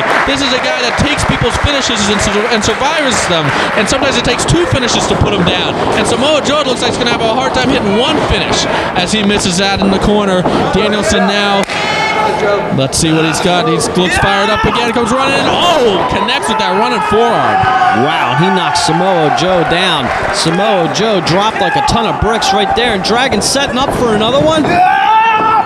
And yes, but Joe goes down, but look, he didn't go all the way down. He has Joe staggered, and it takes a lot to put Joe down. What's he going for? It looked like a vertical suplex, but there you see Joe lowering his center of gravity by spreading his legs a little bit. Those are those little things, and there's a forearm, though, softening him up some more. Now Danielson's going to takes him down in a DDT suplex combination. What a great maneuver to take down Samoa Joe. And Bryan Danielson's looking to the crowd for approval as now he's scaling to the top rope. What's he going to come up with now? It looks like that traditional diving headbutt that Danielson always loses. There it is. And he hit it. He hit it. He's got to go for the cover, but it almost knocked him silly as well. Gary Moore at the count. No. No, not enough. 2 3/4 by Gary Moore. But Dragon's got to capitalize. Samoa Joe is down. This is Dragon's time to go for a victory. Danielson picking him up right now. He's got to follow up. European uppercut connects. But Joe absorbs it and comes back with a kick right to the thigh of Dragon. Another European uppercut. Do you hear the impact of those kicks? This is just like a knockdown, drag-out brawl right here. Who's going to be the toughest? Danielson avoids that kick, shrugs it away, hits a roaring elbow, goes for another one, it connects. And let's see, he's going for one more. Ducked by Joe. Oh, did you see that knee hit his temple? Did you see that knee hit his temple? And Danielson is down. I think Danielson is knocked out. Danielson is knocked out from that knee right to the temple. Joe picks him up. He's going for the island driver. He hits the island driver. He hits it. And that's it. Samoa Joe wins. But what's even more impressive by that is it only took one finish to put Danielson down. It only takes 2 or 3 finishes to put him down. We've seen it in the past against Loki, against AJ Styles, against so many others. But Samoa Joe knocking him out with that knee to the head, following it up with the island driver, and Danielson went down for the 3 count. And I'd love to see a rematch between those two. Let's sign that up.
Here for 6-man tag team action. That's just not tag team action, it's Lucha Libre action. That's right. We have Konnan teaming up with Divine Storm, Chris Divine and Quiet Storm against the SATs and the debuting Ghost Shadow. And Konnan is an ROH, I can't believe it. And he's not here to get rowdy and bowdy. He's not here to do his catchphrases. He's here to bring pure Lucha Libre to Ring of Honor. And he's here to teach these youngsters a little something as we get Divine Storm in there with, Chris Divine in there with Ghost Shadow. Ghost Shadow, an up-and-comer from the Northeast area, getting a shot right here in this match. And this could be a youngster to keep an eye on in 2003 as he's teaming up with the SAT for the very first time. The Amazing Red, originally scheduled for this match, but he's on his first tour in all Japan. Congratulations to Red for that. So Ghost Shadow getting this opportunity here, and nice back and forth with Ghost Shadow and Chris Divine. And this match is definitely tailor-made for Ghost Shadow. For all you people who are unfamiliar with him, he is definitely a Lucha Libre specialist out of the Northeast Independents. He is definitely a perfect fit for this match. And he could be a guy that could make it. He's not going to be a breakout star maybe right away, but he's a guy that could climb up the ladder right here in ROH. So it'll be interesting to see what he does with this opportunity given to him right now. And so far he's looking pretty good, even though Chris Divine's got the leg. A nice reversal out of it. That's right. ROH will deliver all kinds of different types of wrestling to you, and this is definitely going to be something unique here. A Lucha Libre tag team match, and it's just great to see the different submissions, the counters, the holds that these kind of matches give you. This is just great wrestling action. And you have Konnan in there, a man who innovated Lucha Libre, a pioneer of it, a man who brought it to prominence, and now let's see what he can teach these guys. Let's see what he brings to this match. Maybe a different element from what we've seen in the Scramble matches, or what from what we see in a regular SAT Divine Storm match. And I'm really looking forward to seeing what happens when he gets in the ring, as we still have a real nice stuff there with Ghost Shadow and Chris Divine. Arm drag there, Divine back with one of his own, kip up. And both these men back and forth, what great action.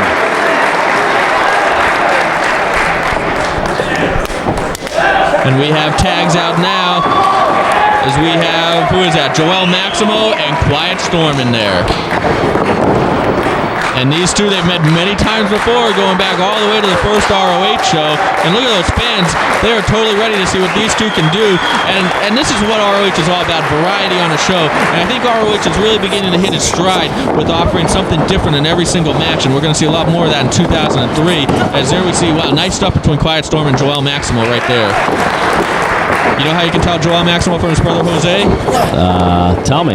Joel's a little bit heavier. Okay. And there we see her go behind by Joel. Quiet Storm, just an intense individual, taking that leg down, now locking in that leg hold. Wow, nice. Takes him up and over.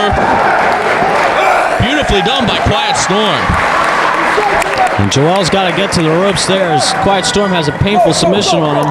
And he gets there. Great Lucha Libre submission here by Quiet Storm. Sean Hansen, your referee, calling for a break.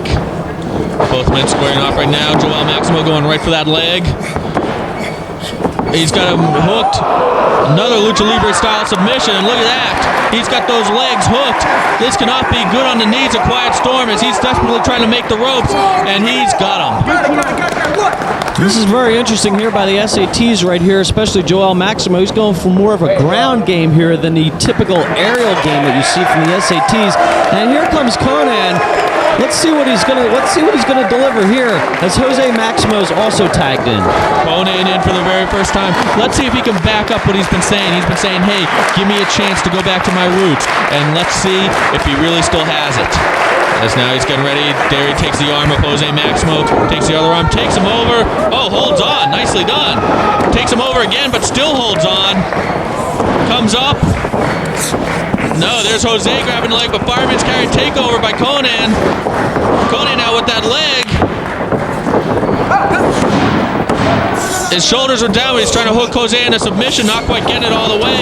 Konnan now hitting the ropes. Oh, Jose takes him down. La Magistra, but no. Another roll up. Whoa, I'm pretty impressed with Konnan so far. Pretty evenly matched up there. He's hanging with the young guys, hanging with Jose Maximo. And now he tags out. Chris Divine back in. Konnan, he looked very good in that brief amount of time that he was in the ring, I gotta say.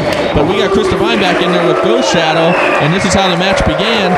And it's like we've gone full circle. Well, it seems like the feeling process has been achieved here. Let's see what they're gonna get down to now. It's time to step it up a notch. Ghost Shadow, he's got to be a little bit nervous as he's really got a job on the line here. If he impresses, he will be back in ROH. And of course, if he doesn't do that well, we probably won't see him again. This is a make or break at night for Ghost Shadow. And there you see him getting the crowd into it. Chris Divine getting the crowd into it. Both men circling each other. Both men getting ready for the lockup. No lockup. Drop down, up and over, into the ropes. And Ghost Shadow catches him. Oh, yanks him down by the hair. I don't know if the referee caught that or not, but both men back and forth. Nice hurricane rana by Ghost Shadow right there. Oh, and kip up. Ghost Shadow looking awesome. Back to his feet. Oh, Chris Divine didn't quite get him right there. But Ghost Shadow takes him down. And once again takes him down. Both these men jockeying for position here on the arm drags. What a struggle right here. But Chris Devine finally gets him down and follows up with his own Hurricanrana, and Ghost Shadow is down. And now Quiet Storm tagging back in. Both these guys got to be a little bit winded as we got Joel Maximo back in. And there you do it. Quiet Storm hitting the ropes. Once again hitting the ropes. Comes back. Joel pushes him into the ropes. Tilt-a-whirl, but Quiet Storm grabs him with the takedown. Nice arm drag there by Quiet Storm. Big face buster by Joel. He Climbing runs the ropes. Big body press. Didn't quite get him. And now with his own Hurricanrana. I gotta admit, I'm having a hard time calling this Lucha Libre action. I know, this is really quick paces. Storm with his own Hurricanrana. A lot of moves and exchanges. Oh, look at the slaps. And it looks like the action's heating up right here in Pittsburgh. And there's a sign of respect. Of course, these guys, they've all trained together. But when it gets into that ring, it's all about competitiveness. It's all about athleticism. It's all about climbing the rankings. So it's all about who's the better guy. So that friendship goes out the window. And that's what we just saw between Quiet Storm and Joel Maximo. But you still got to respect each other. And what quickness by Konnan there as he whips Jose into the ropes. We're seeing a lot of things we don't usually see in ROH in this match. So that Lucha Libre element bringing a lot of new moves, a lot of new takedowns, arm drags, Hurricanranas, all sorts of things. Oh, there's that rolling clothesline by Konnan. I feel like I'm watching Galavision here, but this is ROH. This is great stuff. And Ghost Shadow now in the ring, but everybody's in the ring. Looks like this is like a Scramble Lucha match almost. Whoa! Now what the...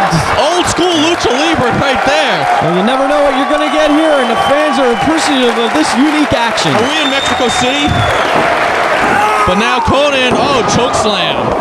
Well, you got basic right there. Ghost Shadow now trying something. No. Wow, fall away slam. Great strength by Konnan, but he's met by a missile drop kick. Quiet Storm to the top rope as he meets Joel with that. But Ghost Shadow's up now. Another missile drop kick. Who's next? It's Divine with a big drop kick to Ghost Shadow. Oh. And what a vicious suplex there. I got to get the name of that. Now what's Jose going for? I see moonsault. Oh, did you see his legs hit that guardrail? That's dangerous, and I saw you moonsault, but his shins hit that rail right there, and he's in a lot of pain. And we got, who's that? Chris Devine just joined the fray outside. Looks like a car wreck on the floor, but wait a second. Ghost Shadow escalating to the top. Back up, back up, back up. Big somersault plancha by Ghost Shadow to the floor. And he just took out everybody with that. And who's going up now? Trinity. That's Trinity. What's she going for? Divine's girlfriend, Trinity, with a perfect moonsault. I guess she just wanted to get in on the action. What an impressive high-flying maneuver there by Trinity as all the members of this match are down on the floor. Technically, that could be a disqualification, but Ref Hansen letting it go, and I'm glad that he is. Can't ring the bell at everything, but at the same time, you got to enforce those rules. But wow, that was a nice moonsault by Trinity. I wouldn't mind seeing that again. I wouldn't mind seeing more Trinity at that too. That's right. Chris Devine, of course, he brings her to the shows. That's his girlfriend. But now we got Ghost Shadow in the ring with Quiet Storm. She's definitely a beautiful added feature here in ROH. And what's Quiet Storm going for? Him and Ghost Shadow. Probably two, besides Konnan, two of the most specific Lucha Libre wrestlers, as both of these men are trained in Lucha Libre in New York City. As there you see Quiet Storm now. Whips Ghost Shadow into the corner, comes in. No, oh, uses the ropes to springboard off and catch Ghost Shadow in an arm drag. And a big clothesline. What beautiful position there by Quiet Storm to know exactly where the ropes were, and he turned a defensive maneuver into an offensive maneuver. Oh, look at Konnan just peppering him. Whips him in. No, Ghost Shadow tries for something off the ropes, but Konnan kicks that rope out. And there goes Chris Devine. Oh, with a splash, catches him with a headbutt there.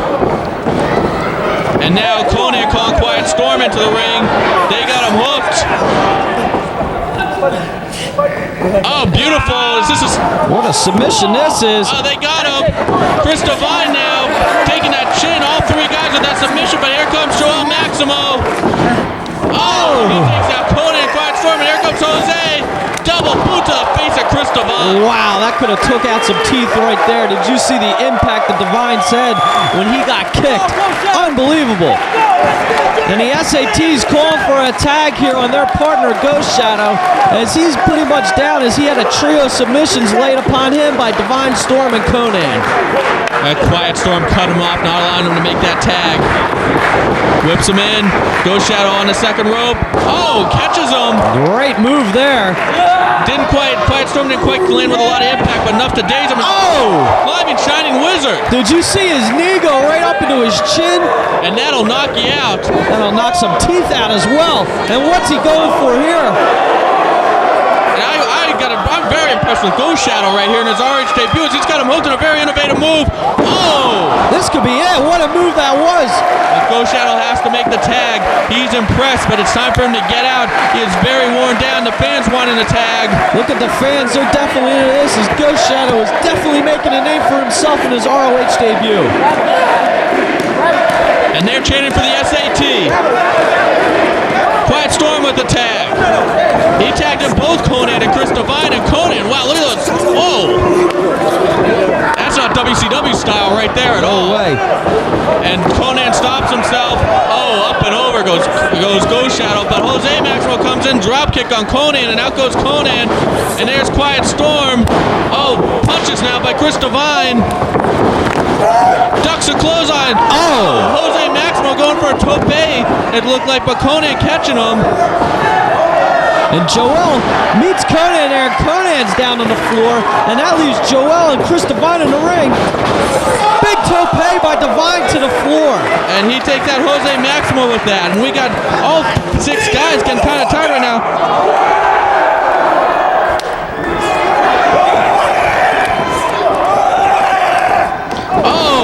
One exchange between Quiet Storm and Joel Maxwell. Roaring elbow. Oh, enziguri. What back and forth striking we have here. Back fist. He's got a hook dragon suplex. But not enough. And I gotta right now pay a compliment to Quiet Storm. All 6 of these guys looking pretty worn down, but Quiet Storm, as he seems to have more energy than ever right now. And that's where the conditioning comes in. German suplex. Release. And Quiet Storm lands on his feet. And Quiet Storm is firing up here. Joel can't believe it. Fuck you think you are?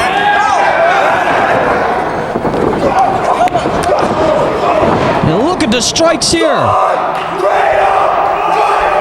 And he just called for the Storm Cradle Driver. He's got him hooked, and Joel reaching desperately for those ropes because it's all over if he hits that Storm Cradle Driver. Probably the most dangerous finisher here in ROH. He wasn't able to get it, but he's going to the top rope here. But Joel meets him with a slap right to the face. Joel now. They're both men on the top rope. This is very dangerous. Brainbuster off the top rope. Quiet Storm could be knocked out here. And he's got to be saved, and this is going to be it. What kick out! I can't believe Quiet Storm has kicked out of that. What intestinal fortitude by Quiet Storm to take a brainbuster off the top rope. But he actually kicked out. I can't believe it. And I think Joel Maxwell, he just dragged Konnan in. He's probably thinking to himself, hey, I can't finish off Quiet Storm. I'm going to try somebody else. But Konnan's got him hooked. Oh, drops him on his head. And there's Ghost Shadow. Ghost Shadow breaks it up, but what a great move by Konnan there. And Ghost Shadow, a guy who could easily be intimidated by someone like Konnan in his first ROH match, not intimidated at all. What great poise as he hits that swinging DDT. But Konnan's into the ropes, but he's met nice by elbow. Like a twisting, spinning elbow drop there. And a cocky cover by Ghost Shadow on the legendary Konnan. That could be his first mistake in the match here. And Divine has Ghost Shadow up now. What's he going for?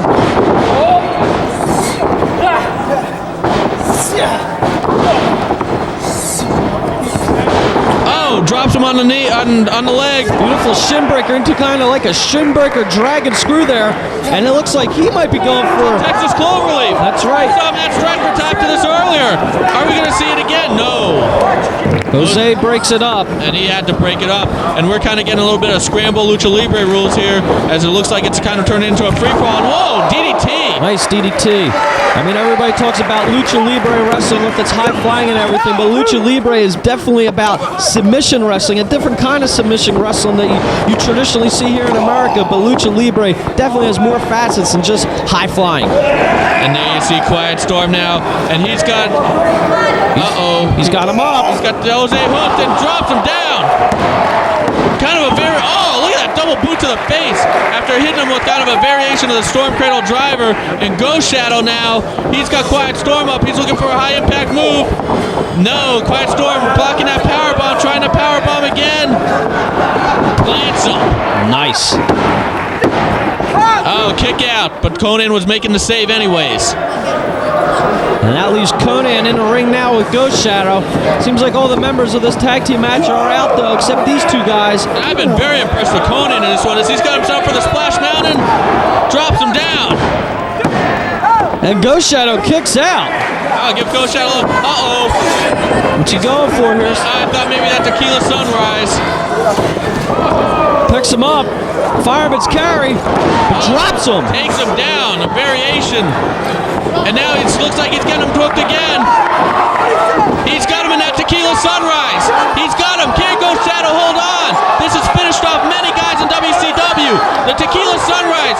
Ghost Shadow just trying to hang on. He's trying. Can he do it? Oh, and he tapped before the SAT could make the save. Konnan and Divine Storm, your winners. And Ghost Shadow, very impressive. The SAT, very impressive. And what a great Lucha Libre action. Something different here in ROH.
We've seen great opening scientific matches. We've seen return matches with a grudge. We've seen Lucha Libre matches, but now we're going to get violent as it's a weapons match between the Hit Squad and the Carnage crew. And this one started on the floor. The Hit Squad telling the Carnage crew, you want to fight, you come meet us on the floor. We don't have to do this in the ring. As they see Monster Mac and DeVito just clubbing him from behind, and a lot of history in this one. Drop kick on the floor by DeVito. And you gotta love action like this as both of these teams with a hatred for each other going at it full force, full throttle to hurt each other. There's no code of honor in this one. This match isn't about athletic competition. This isn't about, hey, who's the best professional wrestler. This is about two teams that hate each other and they got an issue and they want to settle this blood feud. So no code of honor is necessary because when something escalates into a blood feud, Ring of Honor lets them settle it with violence. And that's what we're seeing right here in this weapons match. As there you see Luke with Monster Mac. This all started road to the title June 22nd. We've seen that Boston Massacre match at Honor Invades Boston. We've seen that Falls Count Anywhere match where they almost broke Mafia's neck. And now it's at Glory by Honor. And now we're seeing the blow off of this feud as Mafia's hitting the ropes in the ring. Go! And the Carnage crew hitting them with that steel mesh guardrail. A segment of it now hitting Monster Mac with it. And we want violence. You want blood. You want mayhem. You want brutality. It's right here in ROH. And what violence here by the Carnage crew as they took a piece of that railing as Mafia was going for the tope and they met him full force right in the head. is unbelievable action as DeVito's in the ring with Mafia right now. And right now, as you see, DeVito. And one thing about these Carnage crews, hold on, he's got him hooked. Northern Light suplex right to that steel mesh. And Mafia's busted open. The code of honor is waved and the blood is flowing. There's no code of honor necessary in this one. These two teams just want to beat the hell out of each other. The Hit Squad, they're from those rough streets in Brooklyn. They've never backed away from a fight in their life. The Carnage crew, they don't care about winning or losing. They just care about coming here and getting some of their aggression from real life out in the ring. They just care about hurting people, and they just want to fight, and they're getting one right here. As what's DeVito got in his hand? It looks like some kind of steel container, and he just smashes Mafia right in the bloody forehead with it. I guess when you have ugly wives and you work 12-hour jobs and you have nagging kids, the only thing you look forward to is dishing out brutality just like this. That's what they say. They don't care about winning or losing. They just want to get out of their house, away from their families, and get some of that aggression out. As you see the steel canister over the head of Monster Mac. DeVito now whipping Mafia, and Mafia ducking. Mafia now looks like he's picking up that steel. Oh, smashes DeVito. We're in the Steel City, and there's steel being used in the ring. And Ring of Honor is definitely a promotion built around great wrestling action, about competition, but you also gotta love Ring of Honor because when there's an issue, when there's vendettas, ROH knows how to settle it in blood feud matches just like this. Well, it only makes sense. I mean, after everything that's happened between these two teams, so well documented, it's not like they can get in the ring and try to settle it with a bunch of small packages or arm drags. They gotta settle it by smashing steel over each other's foreheads and fighting it out. And you know, and there's that hubcap, the trademark hubcap of the Carnage crew. Luke's got it in his hand. Oh, nice. Oh, right over the head of Monster Mac. And 2002 was a great year for the Hit Squad. A lot of hype with the Hit Squad going into ROH in its inaugural year. But what about the Carnage crew? Coming from pretty much the bottom of the card, as they are definitely making a big rise here in Ring of Honor, as they have had some memorable matches throughout 2002.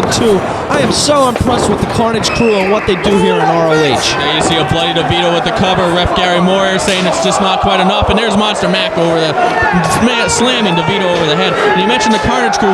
These are two guys that are gaining respect with every single match they have. And how can you not respect them after the violence? After what we saw at Unscripted when they ended the career Boogaloo. After the Falls Count Anywhere matches. There you see Mafia with those cowboy boots, Dusty Rhodes style, to the head of Luke. And now he's taking out DeVito with him. And there you see both members of the Carnage crew now down. And what's Monster Mac? He's trying to set DeVito up for something. He's signaling he's going up. Hey, you can still get some wrestling moves in on something like this. And Die! Die, you son of a bitch! frog splash by Monster Mac. Die! Die! I can't stand you, you motherfucker! Wait! I fucking hate you! You son of a bitch! I can't fucking stand you! And that pretty much says it all right there. You can tell the hatred between these guys is intense. Mafia, I think, trying to kill Luke right there. And what's, I guess the Hit Squad, they've had enough, but we saw them leaving Boston. They came with a barbed wire board. Where are they going now? I don't know. What are they coming up with here now? I don't know. The Carnage crew definitely hurting in the ring. The Hit Squad going to the locker room, and they got a ladder. They got that ladder. We have a ladder in the ring, a ladder brought into play. It wasn't enough to have that guardrail section. It wasn't enough to have the hubcaps. It wasn't enough to have those steel containers. We have a ladder now.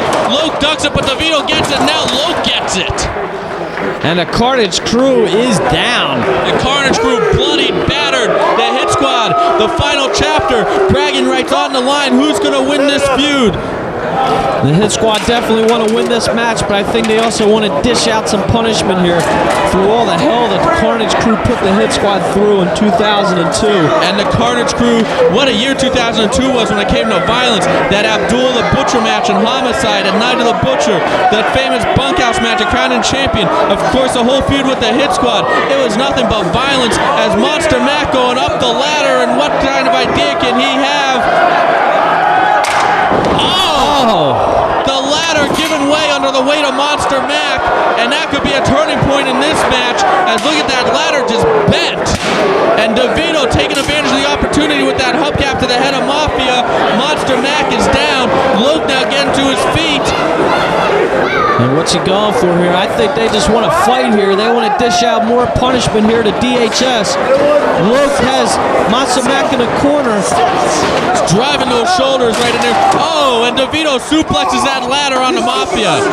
And now Luke's picking up that ladder. He's got some ideas. Oh, drives it into the hefty midsection of Monster Mac. And that ladder might be broken, but it's still a dangerous weapon in the ring as DeVito goes for a cover, but not enough here. But the Carnage crew is definitely in control here in this weapons match. Well, that ladder now isn't just a dangerous weapon, it's two dangerous weapons as it's in two pieces. And we can see the hubcap concerto here. Oh, there it is. And this could be it if they go for a pinfall, but they don't care about winning or losing. They care about beating people up. And right now they got the advantage, so they're going to take this opportunity to beat DHS up some more. As there you see Luke, it looked like he was going to do something with that cowbell and bull rope, but instead he takes Mafia up, snapmares him over. Now he's got that cowbell. Oh, and he's using that sharp edge to cut that forehead of Mafia open even more. That's a sharp, rusty edge right there. And he is just jabbing that right into the forehead of Mafia. And if I was the other tag teams here in Ring of Honor, I gotta be pretty concerned because it looks like the Carnage crew is pulling out all the stops here. What is Carnage crew gonna be doing this year in 2003? I think they could be a definite impressive force here. And a big lariat right there, and DeVito is down. I'll tell you one thing, the Carnage crew, say what you want about them, but they're definitely two guys that you don't want to piss off. And Luke has Mafia, but a big reversal. Another reversal. Mafia comes, almost takes its head off with that clothesline. And all four men are feeling the effects of this one. It's been totally violent since the beginning, as now DHS staggering back to their feet. And what a bloody beginning for 2003 here in Ring of Honor, as all four of these men are going to be feeling this match for weeks to come. And what's Mafia signaling for? Oh, drops that elbow on that ladder, driving that ladder down right into Luke with even more force.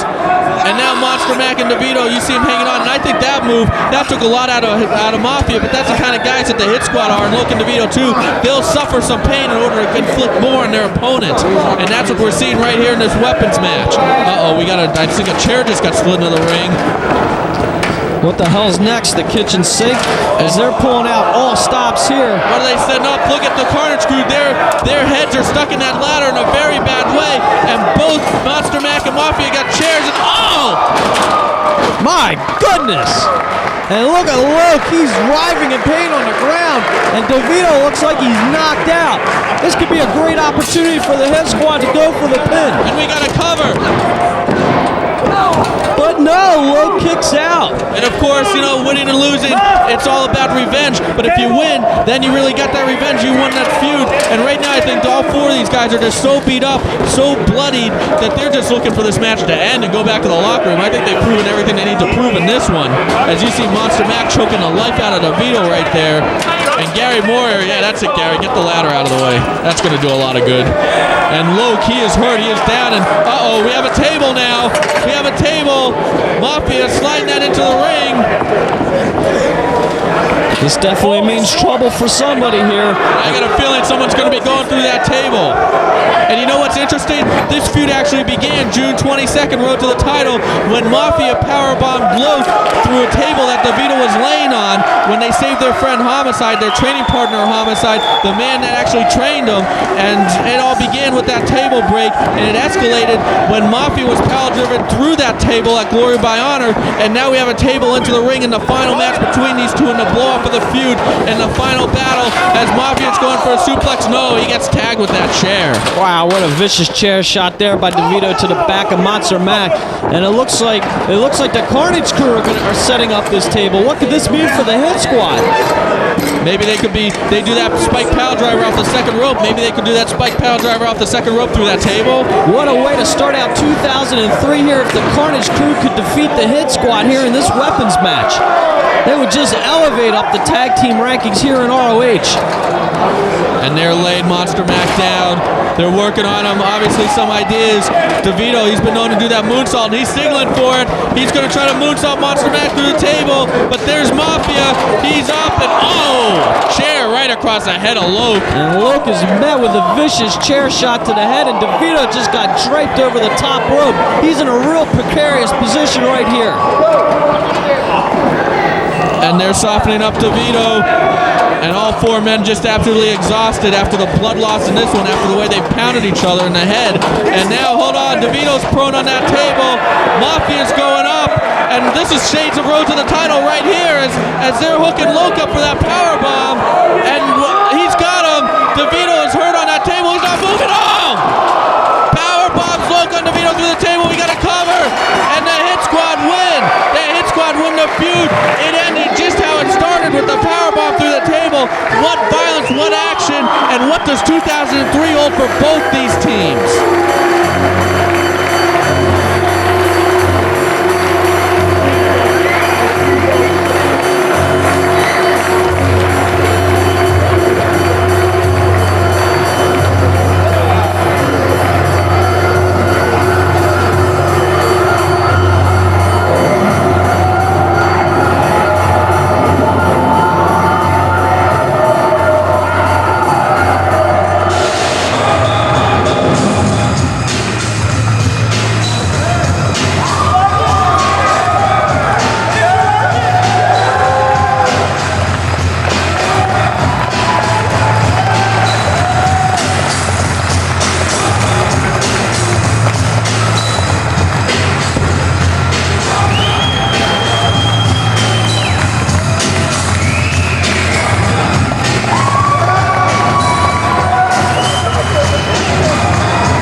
Tonight you're gonna see the year in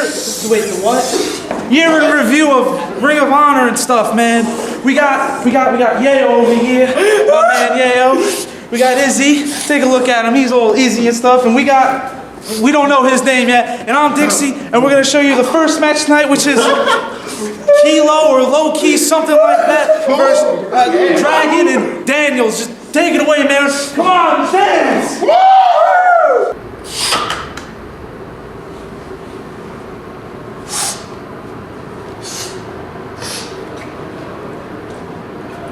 Isn't he supposed to drive us home tonight? I got the keys. I'm okay. So I'll help me out.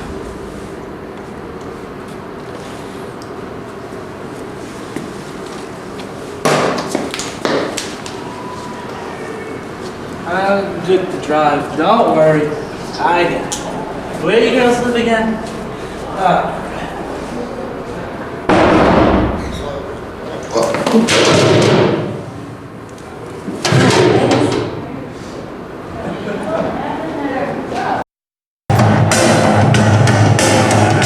Introducing first, at a combined weight of 676 pounds, from Paradise City, here are the Dominican Broncos, the Review Express.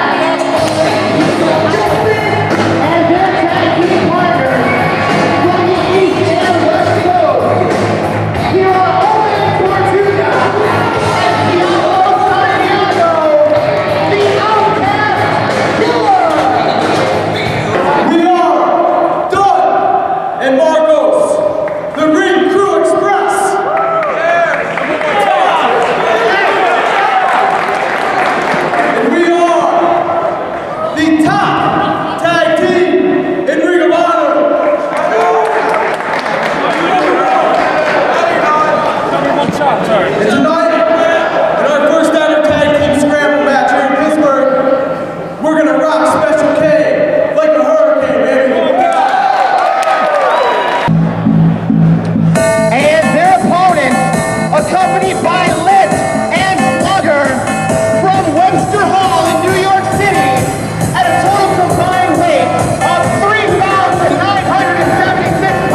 incredible tag team matches. We have members of Special K, Deranged, Hydro, Yayo, and Angel Dust with Whitmer corner against Donna Marcos and the Outcast Killers. Don't forget about Slugger, the personal security for Special K. Special K, that spoiled bunch of raver kids. And what were they doing crashing the opening of the show?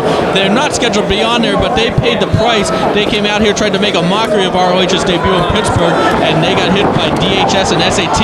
And ASC tag team scramble underway. Of course, it's all one-on-one in the ring. When somebody leaves, somebody else can come in. No tags necessary.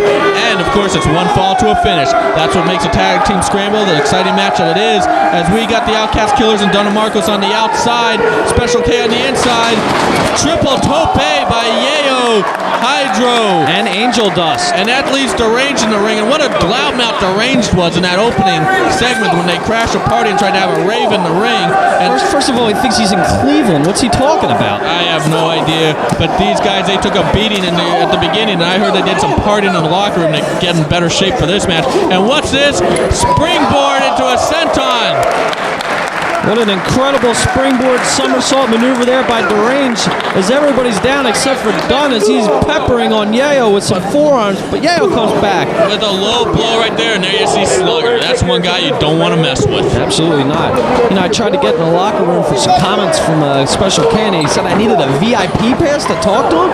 What was he talking about? Well, that's because he didn't want you to see what Special K was doing in that locker room because they were doing E. That's right, they're rolling out there right now, and they didn't come to Pittsburgh to all that athletic competition or any of that stuff. They came here to check out the raves. I heard they wanted to go down to Liberty Avenue to check what was going on in the city, but right now they should worry about what's in the ring. Right here is Marcos is in the ring with Angel Dust. And what's going on? Marcos picks him up. Oh, backbreaker. And why is Angel Dust got that mask thing on? I have no idea what these guys are doing. All right, maybe I do. But anyways, Angel Dust now falling backwards. He says he's coming in. He was asking me for Vicks Vapor Rub. I mean, oh well, whatever that means. But he meets him in, and what's that? Nice maneuver by Marcos as Angel Dust went right into that corner pad. And now Hydro's in the ring as we have scramble rules. Once one man goes out, the other man comes in, as this just leads to non-stop action here. And nice clothesline right there by Hydro. As there you see Angel Dust rolling out. Very smart move, that line Hydro to get the advantage right now on Marcos, but Marcos ducks, and there he hits a big clothesline on Marcos. And now I think Marcos might want to think about rolling out, and that's what he's doing. And in comes Diablo Santiago, one half of the Outcast Killers. And I'll say one thing about these guys, the Outcast Killers and Donna Marcos, they're the ring crew. They're the guys that set up the ring and break it down. And this is their chance to shine right here and prove that they deserve a spot in the regular roster. And right now, Diablo Santiago is taking the most of that opportunity with that double boot to the face of Hydro. Great young talent here, and that's what happens in ROH. You pay your dues, but you're given an opportunity to shine, and it's all about the guys, what they do with that opportunity, and Diablo making the most of that, as right now we have action on the floor, everybody brawling, and I don't think it's ever been specified who the legal members of Special K are in this match, as Yayo comes in. I guess Yayo's one of the legal members. I guess so, as he just met Diablos with a big kick to the face, and now Dunn's in the ring. Goes for, what's he going for here? Tilt the world maybe, but now he's got him hooked, and wow! What a move by Dunn there, and Yayo looks like he's knocked out as he's rolling to the floor, and now Deranged is in the ring. Great move by Dunn, as this guy's got some real potential. Deranged ducks, catches him in a Hurricanrana, nice! Deranged, perhaps the biggest loudmouth out of these rich, spoiled bunch of raver kids. They live off their parents. They spend their money on drugs, on going to raves, on girls, on whatever there is. And I really don't like this group. No respect for anything. They don't care about the code of honor. And the thing that really gets me is they have so much talent, so much potential, and they just need to get away from this lifestyle. Wow, nice exchange. Whoa, Dunn. Wow. Knee to the forehead of Deranged, and Deranged just flipping over. That's the impact of that. And now Dunn unloading, whips Deranged in. Deranged losing that bandana. Catches him. Oh, takes him down. Didn't quite get him the whole way. Effective nonetheless. And oh, stiff kick to the back right there. You know what? Maybe if Deranged wasn't under the influence of something, he'd be able to hit that a little bit better. But there you see Oman Tortuga coming in with the other half of the Outcast Killers, and nice exchange right there. Nope, Deranged. I think he's not quite sure where Oman is. Oman catching him, takes him down. And look at the attitude of Special K. They're coming in there thinking like they own that place, especially after they achieved that victory at the last show at Final Battle 2002 over the Hit Squad and the Batseat Boys. You seem like a different kind of Special K here. Even more cockier than usual. Without a doubt. And we got a new referee in this one, Pete the Ref. And what's he doing in there? As what a match to start, a scramble match. It's definitely not the easiest match in the world to call, as Oman hitting a nice offensive move on Deranged. And wait a second. Slugger's in. Is Slugger one of the legal guys in this match? I don't know. They never specified it. Choke slam by Slugger on Oman. And this guy Slugger, who is going to stop this guy? I mean, he is tough, and I don't think anybody in ROH can stop him, as he now choke slams Diablo. And how do these kids have enough money to have a personal security guard, a bouncer, to make sure that no one interrupts their raves in the locker room? Yeah, I want to know why this guy is exactly hanging around with Special K. I mean, we saw that at Final Battle 2002. Well, he's hanging around because he's getting paid to. And look at Marcos getting in the face of Slugger. Oh, that's not going to do anything. When Slugger, unaffected, simply picks Marcos up in a choke slam, slams him down. So I guess Slugger's legal. I guess Yayo's legal. But now Angel Dust back in, putting the boots to Marcos. The only thing that isn't legal is what they were doing in the locker room earlier. But Angel Dust picks up Marcos. Innovative move. And that's what these scramble matches are all about, those innovative moves. As now we got, it's Hydro in there. And again, these Special K get so much potential. And I've never seen this before. Another innovative move. What incredible maneuvers here. Man, it is hard being an announcer in ROH and keeping up with all this stuff. As now Yayo, he's in there with Dunn. He's got him hooked, taking him up. Another variation, another innovative move. 3 innovative moves in a row, and I love tag team scramble action. That's what it's all about, as we get Oman in there with Deranged. Deranged looks a little bit like Uriel, our sound guy, without that bandana on. He comes in, takes him over in that sunset flip powerbomb. Perfectly executed, and you know, Red does that move, but it was Deranged that invented it.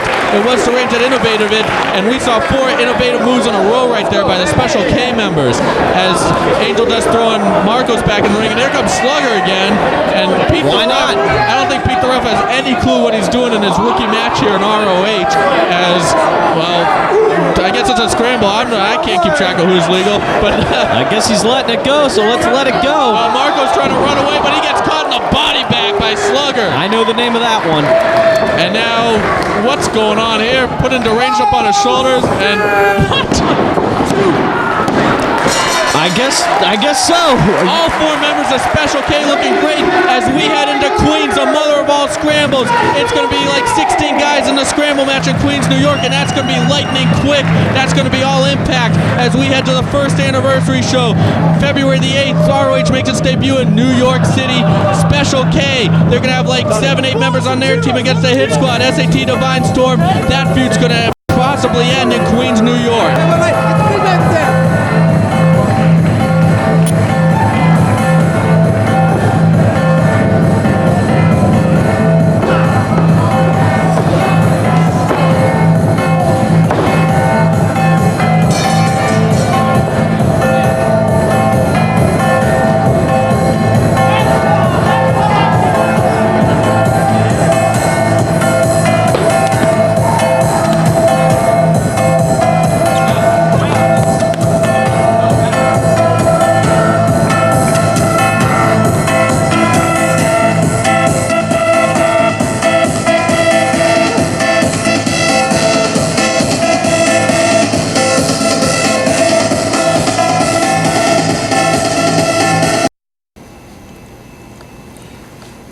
AJ and I compete against each other.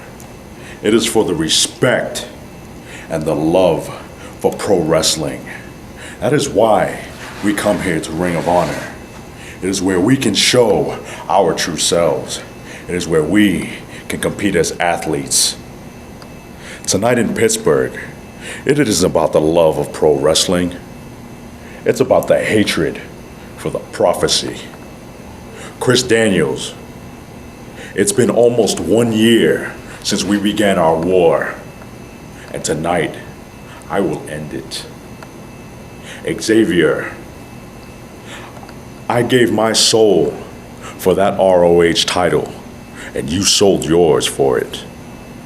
I will never forget when you slammed down that concrete slab onto my chest. I will never forget the air leaving my body and the taste of my own blood as I coughed it up. For 2003, I have 3 goals, and tonight I will accomplish one of them. Xavier, tonight I will hurt you. So Chris Daniels, Xavier, right here in Pittsburgh, in just a few short hours, you will find out that it is not the size of the fighter, but the size of the fight he will bring. And when that time comes, all you can do is be ready.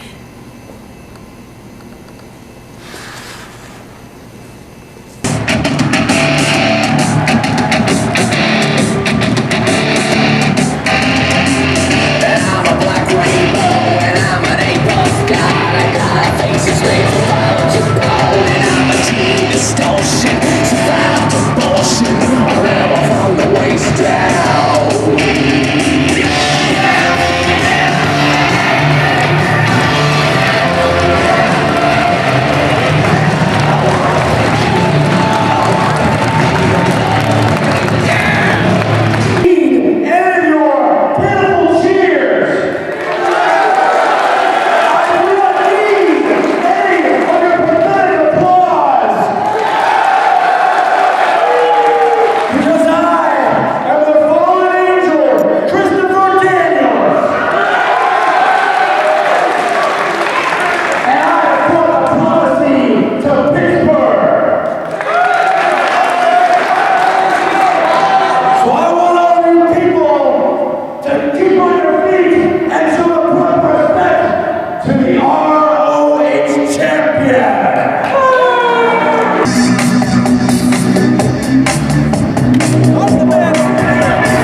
Introductions are complete. Jeff Gorman, get out of the ring because this is a no-holds-barred tag team match as members of the Prophecy, Christopher Daniels and Xavier, take on Low-Ki and AJ Styles. And your ring announcer, Jeff Gorman, had to get out of there in a hurry because we have the biggest tag team grudge match in ROH history right now. So much history between these two. You have the Prophecy team of Xavier and Christopher Daniels with Steve Corino's sister, Allison Danger, in the corner for the first time against Low-Ki and AJ Styles. Of course, the Prophecy, they think the Code of Honor is stupid. They want to take it down and rebuild ROH in their own image.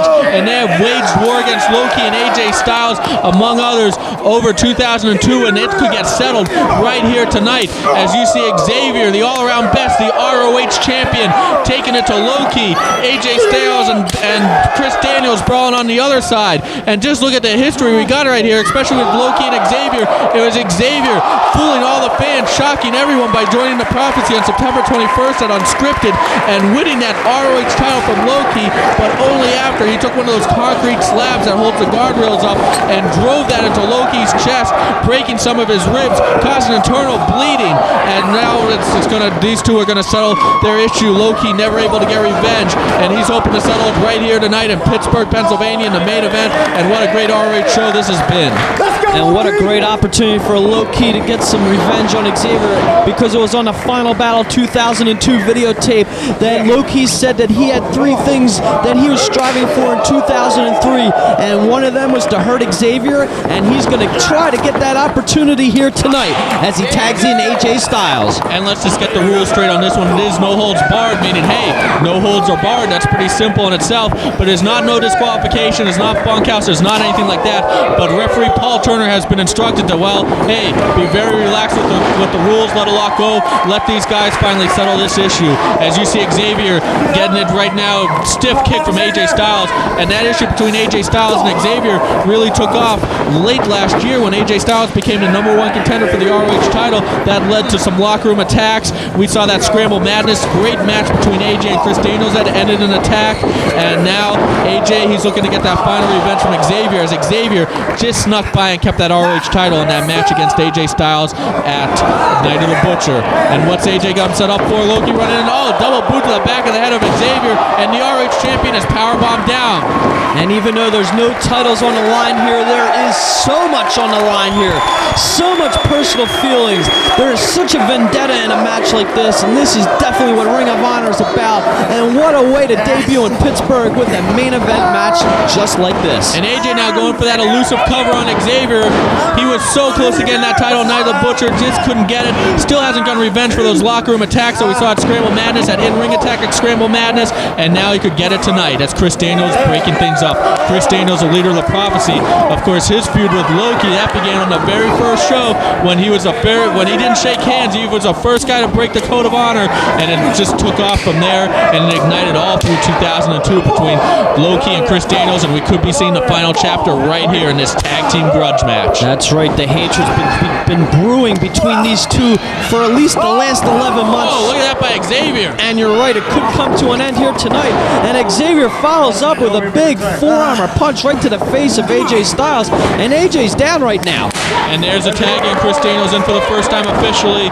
The leader of the Prophecy, the man who put this group together, the master of the man games, the guy who put the plan together to get Xavier the ROH title that fooled everybody. And there you see AJ though, he tags out to Low-Ki, and it's Low-Ki Daniels, the classic feud from ROH, and we have it right here in Steel Town.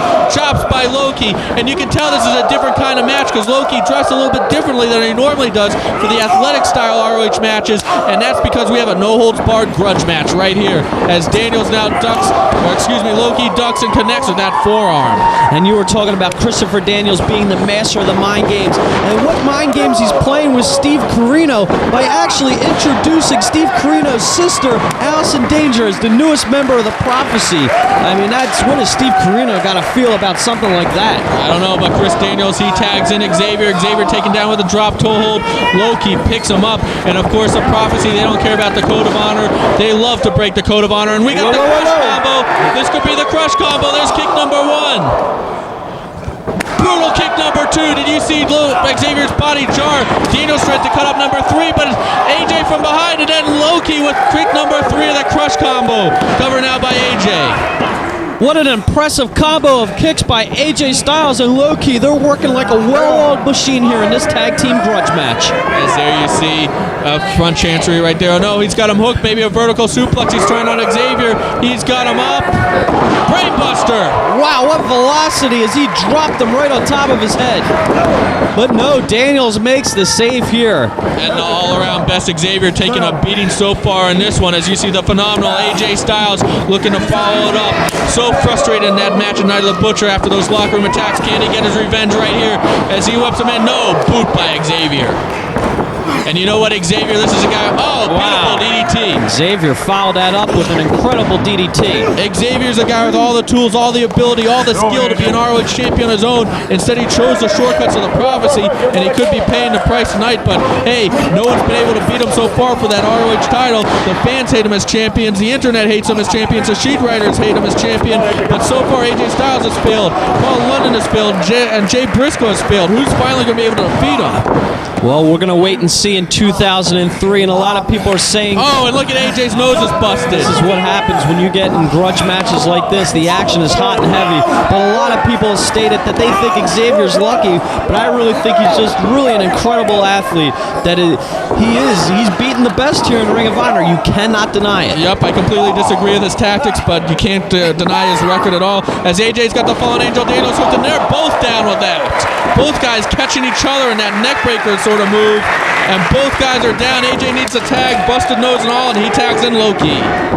And Low-Ki's coming in. What's he going to go for here as he has his hated rival Daniels in the ring? So much history. The opposite ends of the prism. Daniels, everything that Ring of Honor is against. Low-Ki, everything that Ring of Honor is for. Low-Ki all about respect, honor, discipline, dedication. Daniels all about taking down the code of honor, showing that he's better than Ring of Honor. And this was just a classic food from the beginning as Low-Ki sends Daniels to the floor. Well, this is uncharacteristic of Low-Ki, but there's a lot on the line here, a lot of hatred. Scoops him and slams him on the hardwood floor right there. And what a fast and furious pace we've had so far in this one. And then you see AJ catching Xavier on the floor. And this match once again starting to break down again, and I can't believe they's guys are fighting like they're in overdrive here in the first 5 minutes. How much longer can they go at the pace that they're setting right now? I tell you one thing, I like that new look by Allison Danger. Yeah, she definitely looks pretty good out there. As there you see, Low-Ki now wrenching back. Oh, look at that back. And what about what we saw with Allison Danger and Simply Luscious before the show? I know, the altercation they had before the show in the hallway. Things are really heating up between Steve Corino's group and the Prophecy, but who's going to cast the first stone? I'm going to put you on the line now. Call it. Who do you think's going to pull the first punch? Well, that's going to be interesting to see. I don't know. It could happen at any time. As now we have all four men in the ring. And look at those knees by Xavier on AJ Styles. Just nailing him with it. And now he's got AJ hooked while Low-Ki's working over Daniels. But there's Low-Ki with that double Mongolian chop to the back. And Low-Ki with that big mafia kick to the face of Daniels. Daniels rolls out. AJ catches him. Roaring clothesline. Or discus clothesline, I guess. Cover. But not enough. And Paul Turner, he's just letting the flow of the match go, and that's what he's been instructed to do. Relaxed rules in this one, as it's no holds barred. As now what's... Oh, backbreaker, devastating. A second on Daniels. And one more time, right in the lower back, 3 times to Christopher Daniels, and he's following it up. He's looking to do more damage to that back wrap, soften it up, and now he's wrenching him back in a Muda lock, and he's got that thing hooked.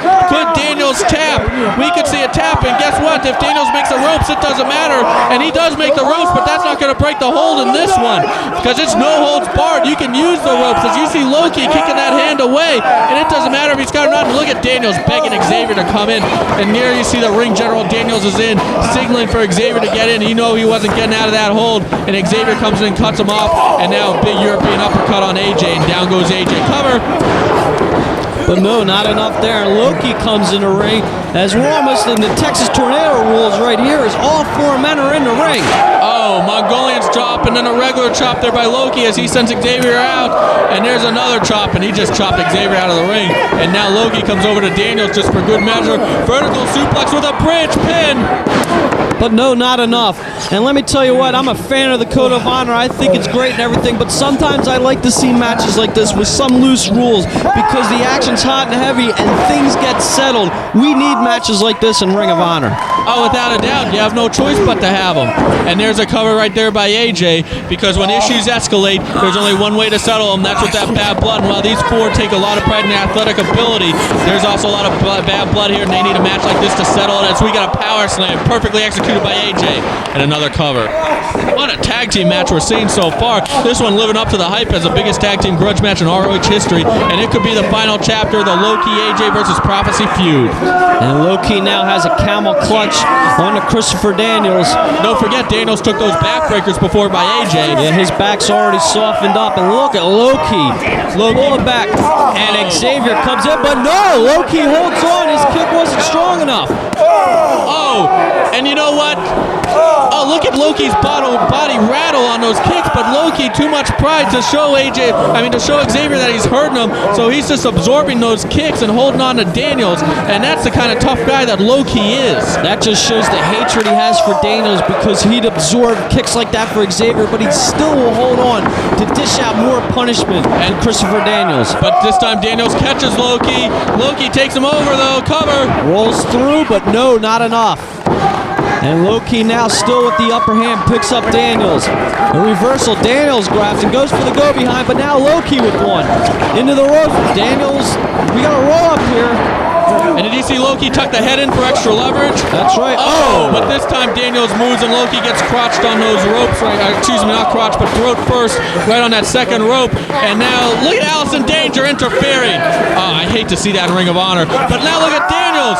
What a unique submission using that second rope, and that's legal. This could be a tap in this match. This is a no-holds-barred match. Anything goes like that. That could also take all the oxygen away from Loki as his throat is draped on that rope. Daniels using all his body weight, but now Daniels forced to release the hold. Just not enough right there. But you know what? That's what's interesting about this match is you get to see unique submissions like that. Now you got the all-around best Xavier, the ROH champion. He's got Loki hooked, the man he won the title from, and it just drops him down. And this is Loki's real first chance to get revenge on Xavier, but right now he's not doing it as Xavier continues to try to choke that oxygen out of the body of Loki with that leg scissors right there, following up on that submission that Daniels just did earlier. And you hear that crowd solidly behind Loki. Xavier, he's got Loki in a precarious position right now, but Loki's fighting out of it, but no, Xavier drops Loki face first into the mat. And I don't think Xavier, as much as I hate to admit it, but he's a very innovative athlete. I don't think he gets enough credit for that. And did you see him snap the neck of Loki like that? He might be softening up for that X-Breaker. Oh, nice submission right there. Another innovative submission, putting more pressure on that neck, which has already been worked on, but AJ Styles making the save. Smartly, quickly in there to break that up, because if he held that on any longer, that could have caused some real damage to the neck of Loki. And there's a tag in right now. Here comes Daniels.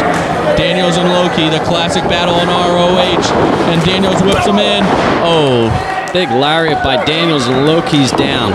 We saw it Road to the title where Loki tried to kill Daniels with that dragon clutch. We saw them go at it for an hour. Daniels thinking he should be the champion, crowning a champion, but Loki walking away from the belt. We saw what part he played in Xavier winning the title unscripted. So much history between these guys. And there you see Daniels now choking him out. Choking him out as Loki's draped over the bottom rope there. I'm a man of honor, right? I'm a man of honor. He's not a man of honor. And there's Allison Danger interfering again. You know, I can take relaxed rules, but there's just no place for outside interference, especially by someone like Allison Danger. You're absolutely correct on that one. And AJ Styles goes to the floor, and Daniels now on top of Loki. If I was Daniels and Xavier, though, I'd really want to get this one over with quickly. Suplex with a bridge, but not enough. And what's Daniels going for? He's got him in like some sort of a face lock there, wrenching in on Loki. He's wrenching that neck that's already been worked on right there. Sound strategy right there by Christopher Daniels. And don't forget what happened between you at the round robin challenge. Just so much history right there. And the crowd getting behind Loki. They want to see him get to his feet. And he's responding. And there's a back elbow. And he's getting out of the hold. He's fighting his way out. There's another one. Loki now hitting the ropes. And there's danger again. Not again. Oh, and Daniels takes right advantage, connects. Blue Thunder driver. But no, Loki kicks out. And AJ was there for the save anyways. As there you see Daniels picking him up, taking him into the corner. Great teamwork right now by Daniels and Xavier. And what an incredible night of action we've had here in Pittsburgh. Ring of Honor definitely leaving its mark here in the Steel City. Yep. Oh, big knee to the back of the neck right there by Xavier. Cover. Sound strategy there by the ROH champion Xavier as he's working on the neck. And what's he going for here? Is he going for a pile driver? Or no, he's got him up in a power bomb, but no. Splash mounted position. Oh, but dumps him into the corner, and you see his neck hit the top. Neck first again, and now he's got him up in that camel clutch. And there's Daniels taking AJ Styles out of the picture, and Xavier wrenching back. But look at AJ. He's holding on to Daniels. He's not taking it anymore. AJ fighting back on Chris Daniels, but look at Xavier. Now he's putting that hand right over the nose and mouth of Loki to cut off oxygen as AJ trying to make his way in. Daniels fighting with everything he has to keep AJ out of there. And now let's see, AJ not coming in, but Xavier releasing the hold, tagging in Christopher Daniels. The Fallen Angel coming in. There's that forearm right to the back of the neck again. And I think Loki's got to get a tag here as he's taking some punishment here as Daniels calls for the Angel's wings. If he hits that, it could be it. Of course, Daniels, he uses that Angel wings in the last rites as a finish. Loki, though, blocking it. And now Daniels, he's got him hooked up, takes him off. Now Loki fighting out of it. Loki trying to fight out. Daniels holds on to him. Loki still, he's going for the dragon clutch, no sleeper hold. He's got a sleeper hold on him. And then Daniels drops down. Oh, gets out of the hold. What a counter by Christopher Daniels. And Loki tried to get that sleeper on him, but what an impressive maneuver. As he tags AJ in. AJ in like a house of fire. He takes out Daniels. He takes out Xavier. Whips Daniels in. Drop kick, beautifully executed. Turns his attention to Xavier. Whips Xavier in. Another drop kick. Down goes Xavier. And now he's chopping Daniels. AJ Styles cleaning house on both the Prophecy members. Reversal by Daniels though. No, AJ stops him with a back elbow. Up, catches him. Oh, slams him down in that back DDT cover. What an athlete AJ Styles is. Perhaps the best athlete in ROH, and that's saying a heck of a lot. But you're seeing it right here. But oh, there's a Prophecy working so well together as a team. AJ had his hands full of Daniels, allowing Xavier to cut him off, and now Xavier going to work on that knee of AJ Styles, and that's very smart. You take that knee out, you take a lot of AJ Styles' offense out.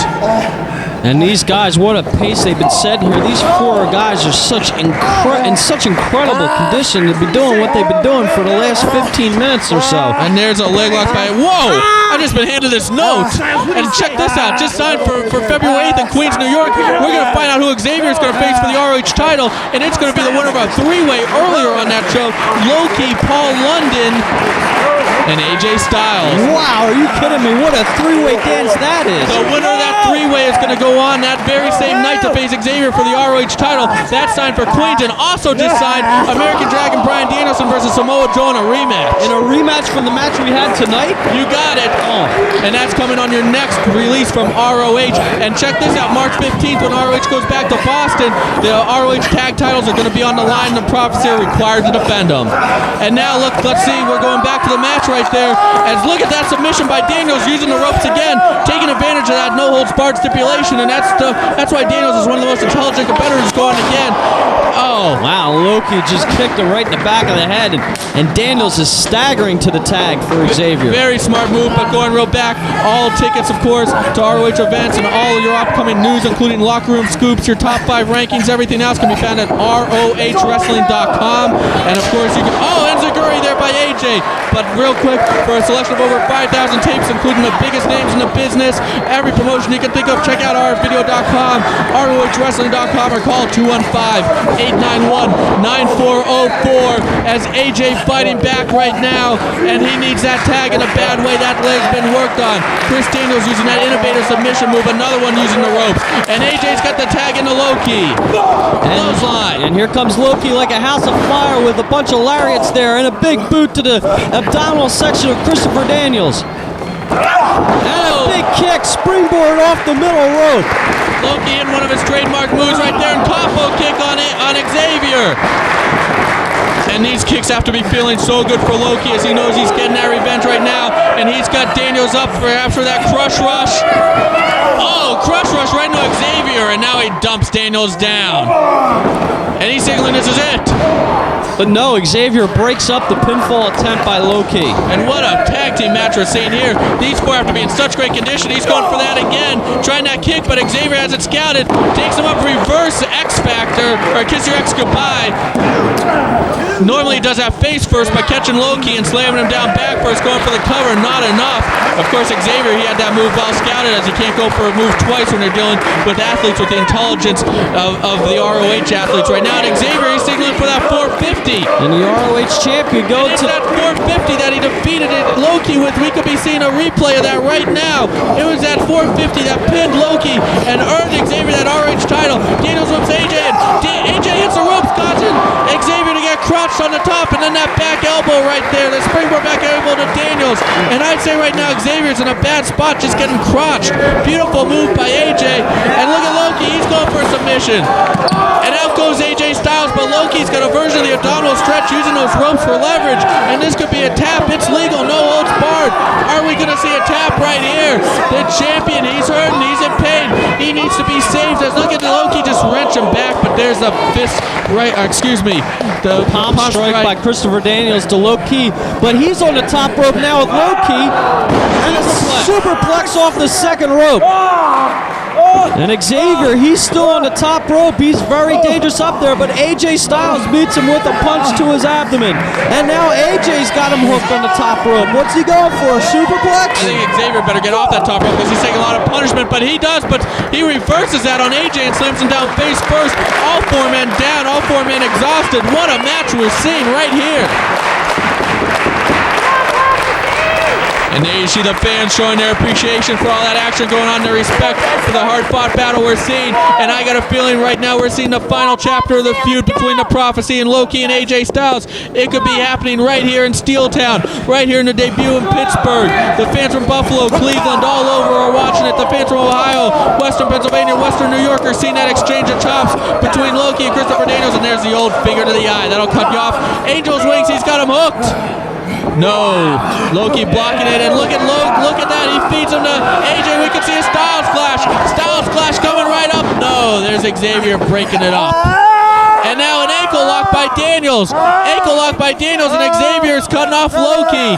And even if AJ reaches the ropes, it's not going to mean anything. But there's back elbows, that sends Xavier out, so Loki's able to get AJ out of that hold. And now Loki's left in the ring here with Daniels, and Daniels meets him with a forearm to the back, and he's got him hooked now, but Loki fighting Daniels. Looks like his back is giving him a lot of problems here. And it should be. Don't forget all that abuse he suffered before, as there's a springboard, that momentum taking, not a springboard, but that momentum taking Daniels out of the ring, and AJ now coming back. AJ now whipping Loki in. Xavier, that is. Excuse me. And wow, what a move by Loki as he just hit Daniels on the floor as he just flew through the ropes. And there's that discus clothesline there by AJ. And AJ now, what's he calling for? I think he wants to do a dive right here too. He's in the ropes for a big dive. No, Xavier cuts him off. And now it looks like it's Xavier's turn. Did you see that cocky smile by Xavier? Oh, he tries a tope, but gets hit with a capo kick by Loki. German suplex. AJ holds on. AJ now got him hooked. Slams him to the mat face first. We got a cover attempt. But no, Daniels breaks it up. AJ Styles almost had a pinfall victory there, but Daniels broke it up. And what a reverse kick by AJ Styles. But no, Xavier cuts him off, and he's got him hooked. He's got him in that Cobra Clutch suplex. He dropped him right on back of his head. Xavier with the cover. But no, Loki breaks it up. What incredible action here as all four men are fighting with everything they've got. That's how much hatred these four men have for each other. That's how much they want the bragging rights. That's how much they want to say they won what could be the final chapter of this feud as Daniels has him hooked, takes Loki down. And Loki is down. Christopher Daniels has got to capitalize here. And this is when these guys are reaching deep down inside themselves. They got to be asking themselves, what's going to hurt more, the physical pain I'm in right now or the mental pain knowing that I lost this battle? And that's what's keeping these four going right now as Chris Daniels makes his way to the top rope. Oh, and Loki cut him off. Loki catches him. Ric Flair style body slam off the top rope. Scoop of a slam off the top rope by Daniels, and here it comes. Title crush. The title crush, and down goes Daniels. Loki with the cover. And Allison Danger making the save. Damn it, what's she doing in there? But you know what? Paul Turner decided to let this go, and Allison Danger is face to face with Loki, and we've never seen Loki in a position like this in ROH. What's he gonna do? He's got Allison Danger. No! Daniels trying to get Loki from behind. Loki's seen it moves. Danger's down, and Loki now at the dragon clutch. But there's Xavier, and a leg scissors by Loki. Leg scissors Xavier into Daniels. Daniels goes to the outside. Loki sending Xavier to the outside. Big move by AJ. AJ Styles with a dive to the outside, and it's on the floor right now. We're seeing all four bound on the floor. Xavier, Loki going down the aisleway, and Xavier he's trying to hook something, but no. Loki fighting out of it. Loki fighting with everything he has, and he's got AJ now. Takes him. Slingshots him into the steel post, and Xavier met the steel post right with his head. And just like the beginning of this no-holds-barred match, all four contestants are on the floor fighting again. And there you see Xavier's down. And what's Loki doing? Loki, he's going to the back, and he's got a chair, and he's got one of those concrete blocks. And we saw this in Unscripted. What's he doing? Is this what Xavier did to him? He's ramming that concrete block right into the ribs of Xavier. He's ramming it, and he's just pressing down all that weight, all that pressure, and he's got the chair, and this could be Loki's revenge right here. This could be it. Here it is.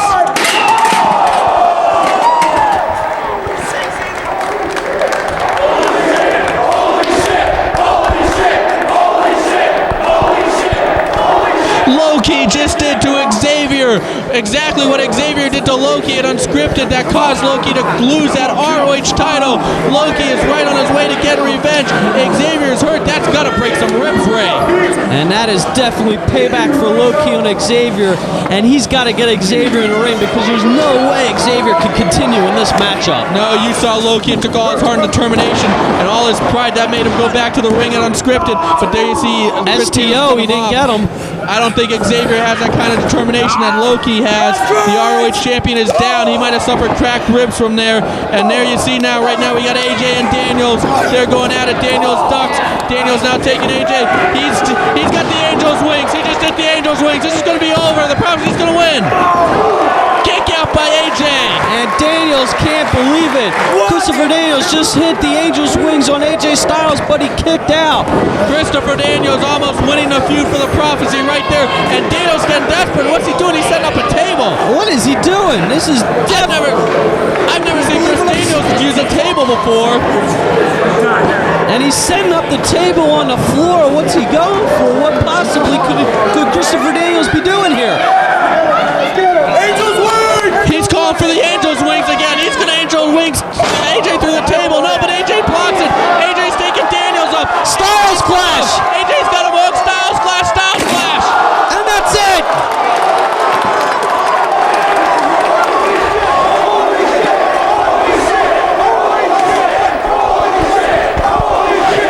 AJ Styles gets his revenge on Christopher Daniels for those attacks. He just gave him a Styles Clash through a table, and Xavier's back in the ring holding those ribs. But look at Loki. He's got the dragon clutch, a tarantula dragon clutch. Xavier tied to the ropes. He's reaching back. Those ribs have to be... Those ribs can already be broken. And then look, he's using those ropes for leverage. A dragon clutch with those ropes. And Xavier quit. Xavier quit. And that's it. Loki and AJ Styles win this no-holds-barred tag team match. Loki and AJ Styles just got revenge on the Prophecy. Ladies and gentlemen, I'm Chris Lovey for Ray Morrow. Thank you for purchasing this ROH videotape and DVD release. We'll see you in New York City.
They just took Xavier to hospital. They think he broke some ribs.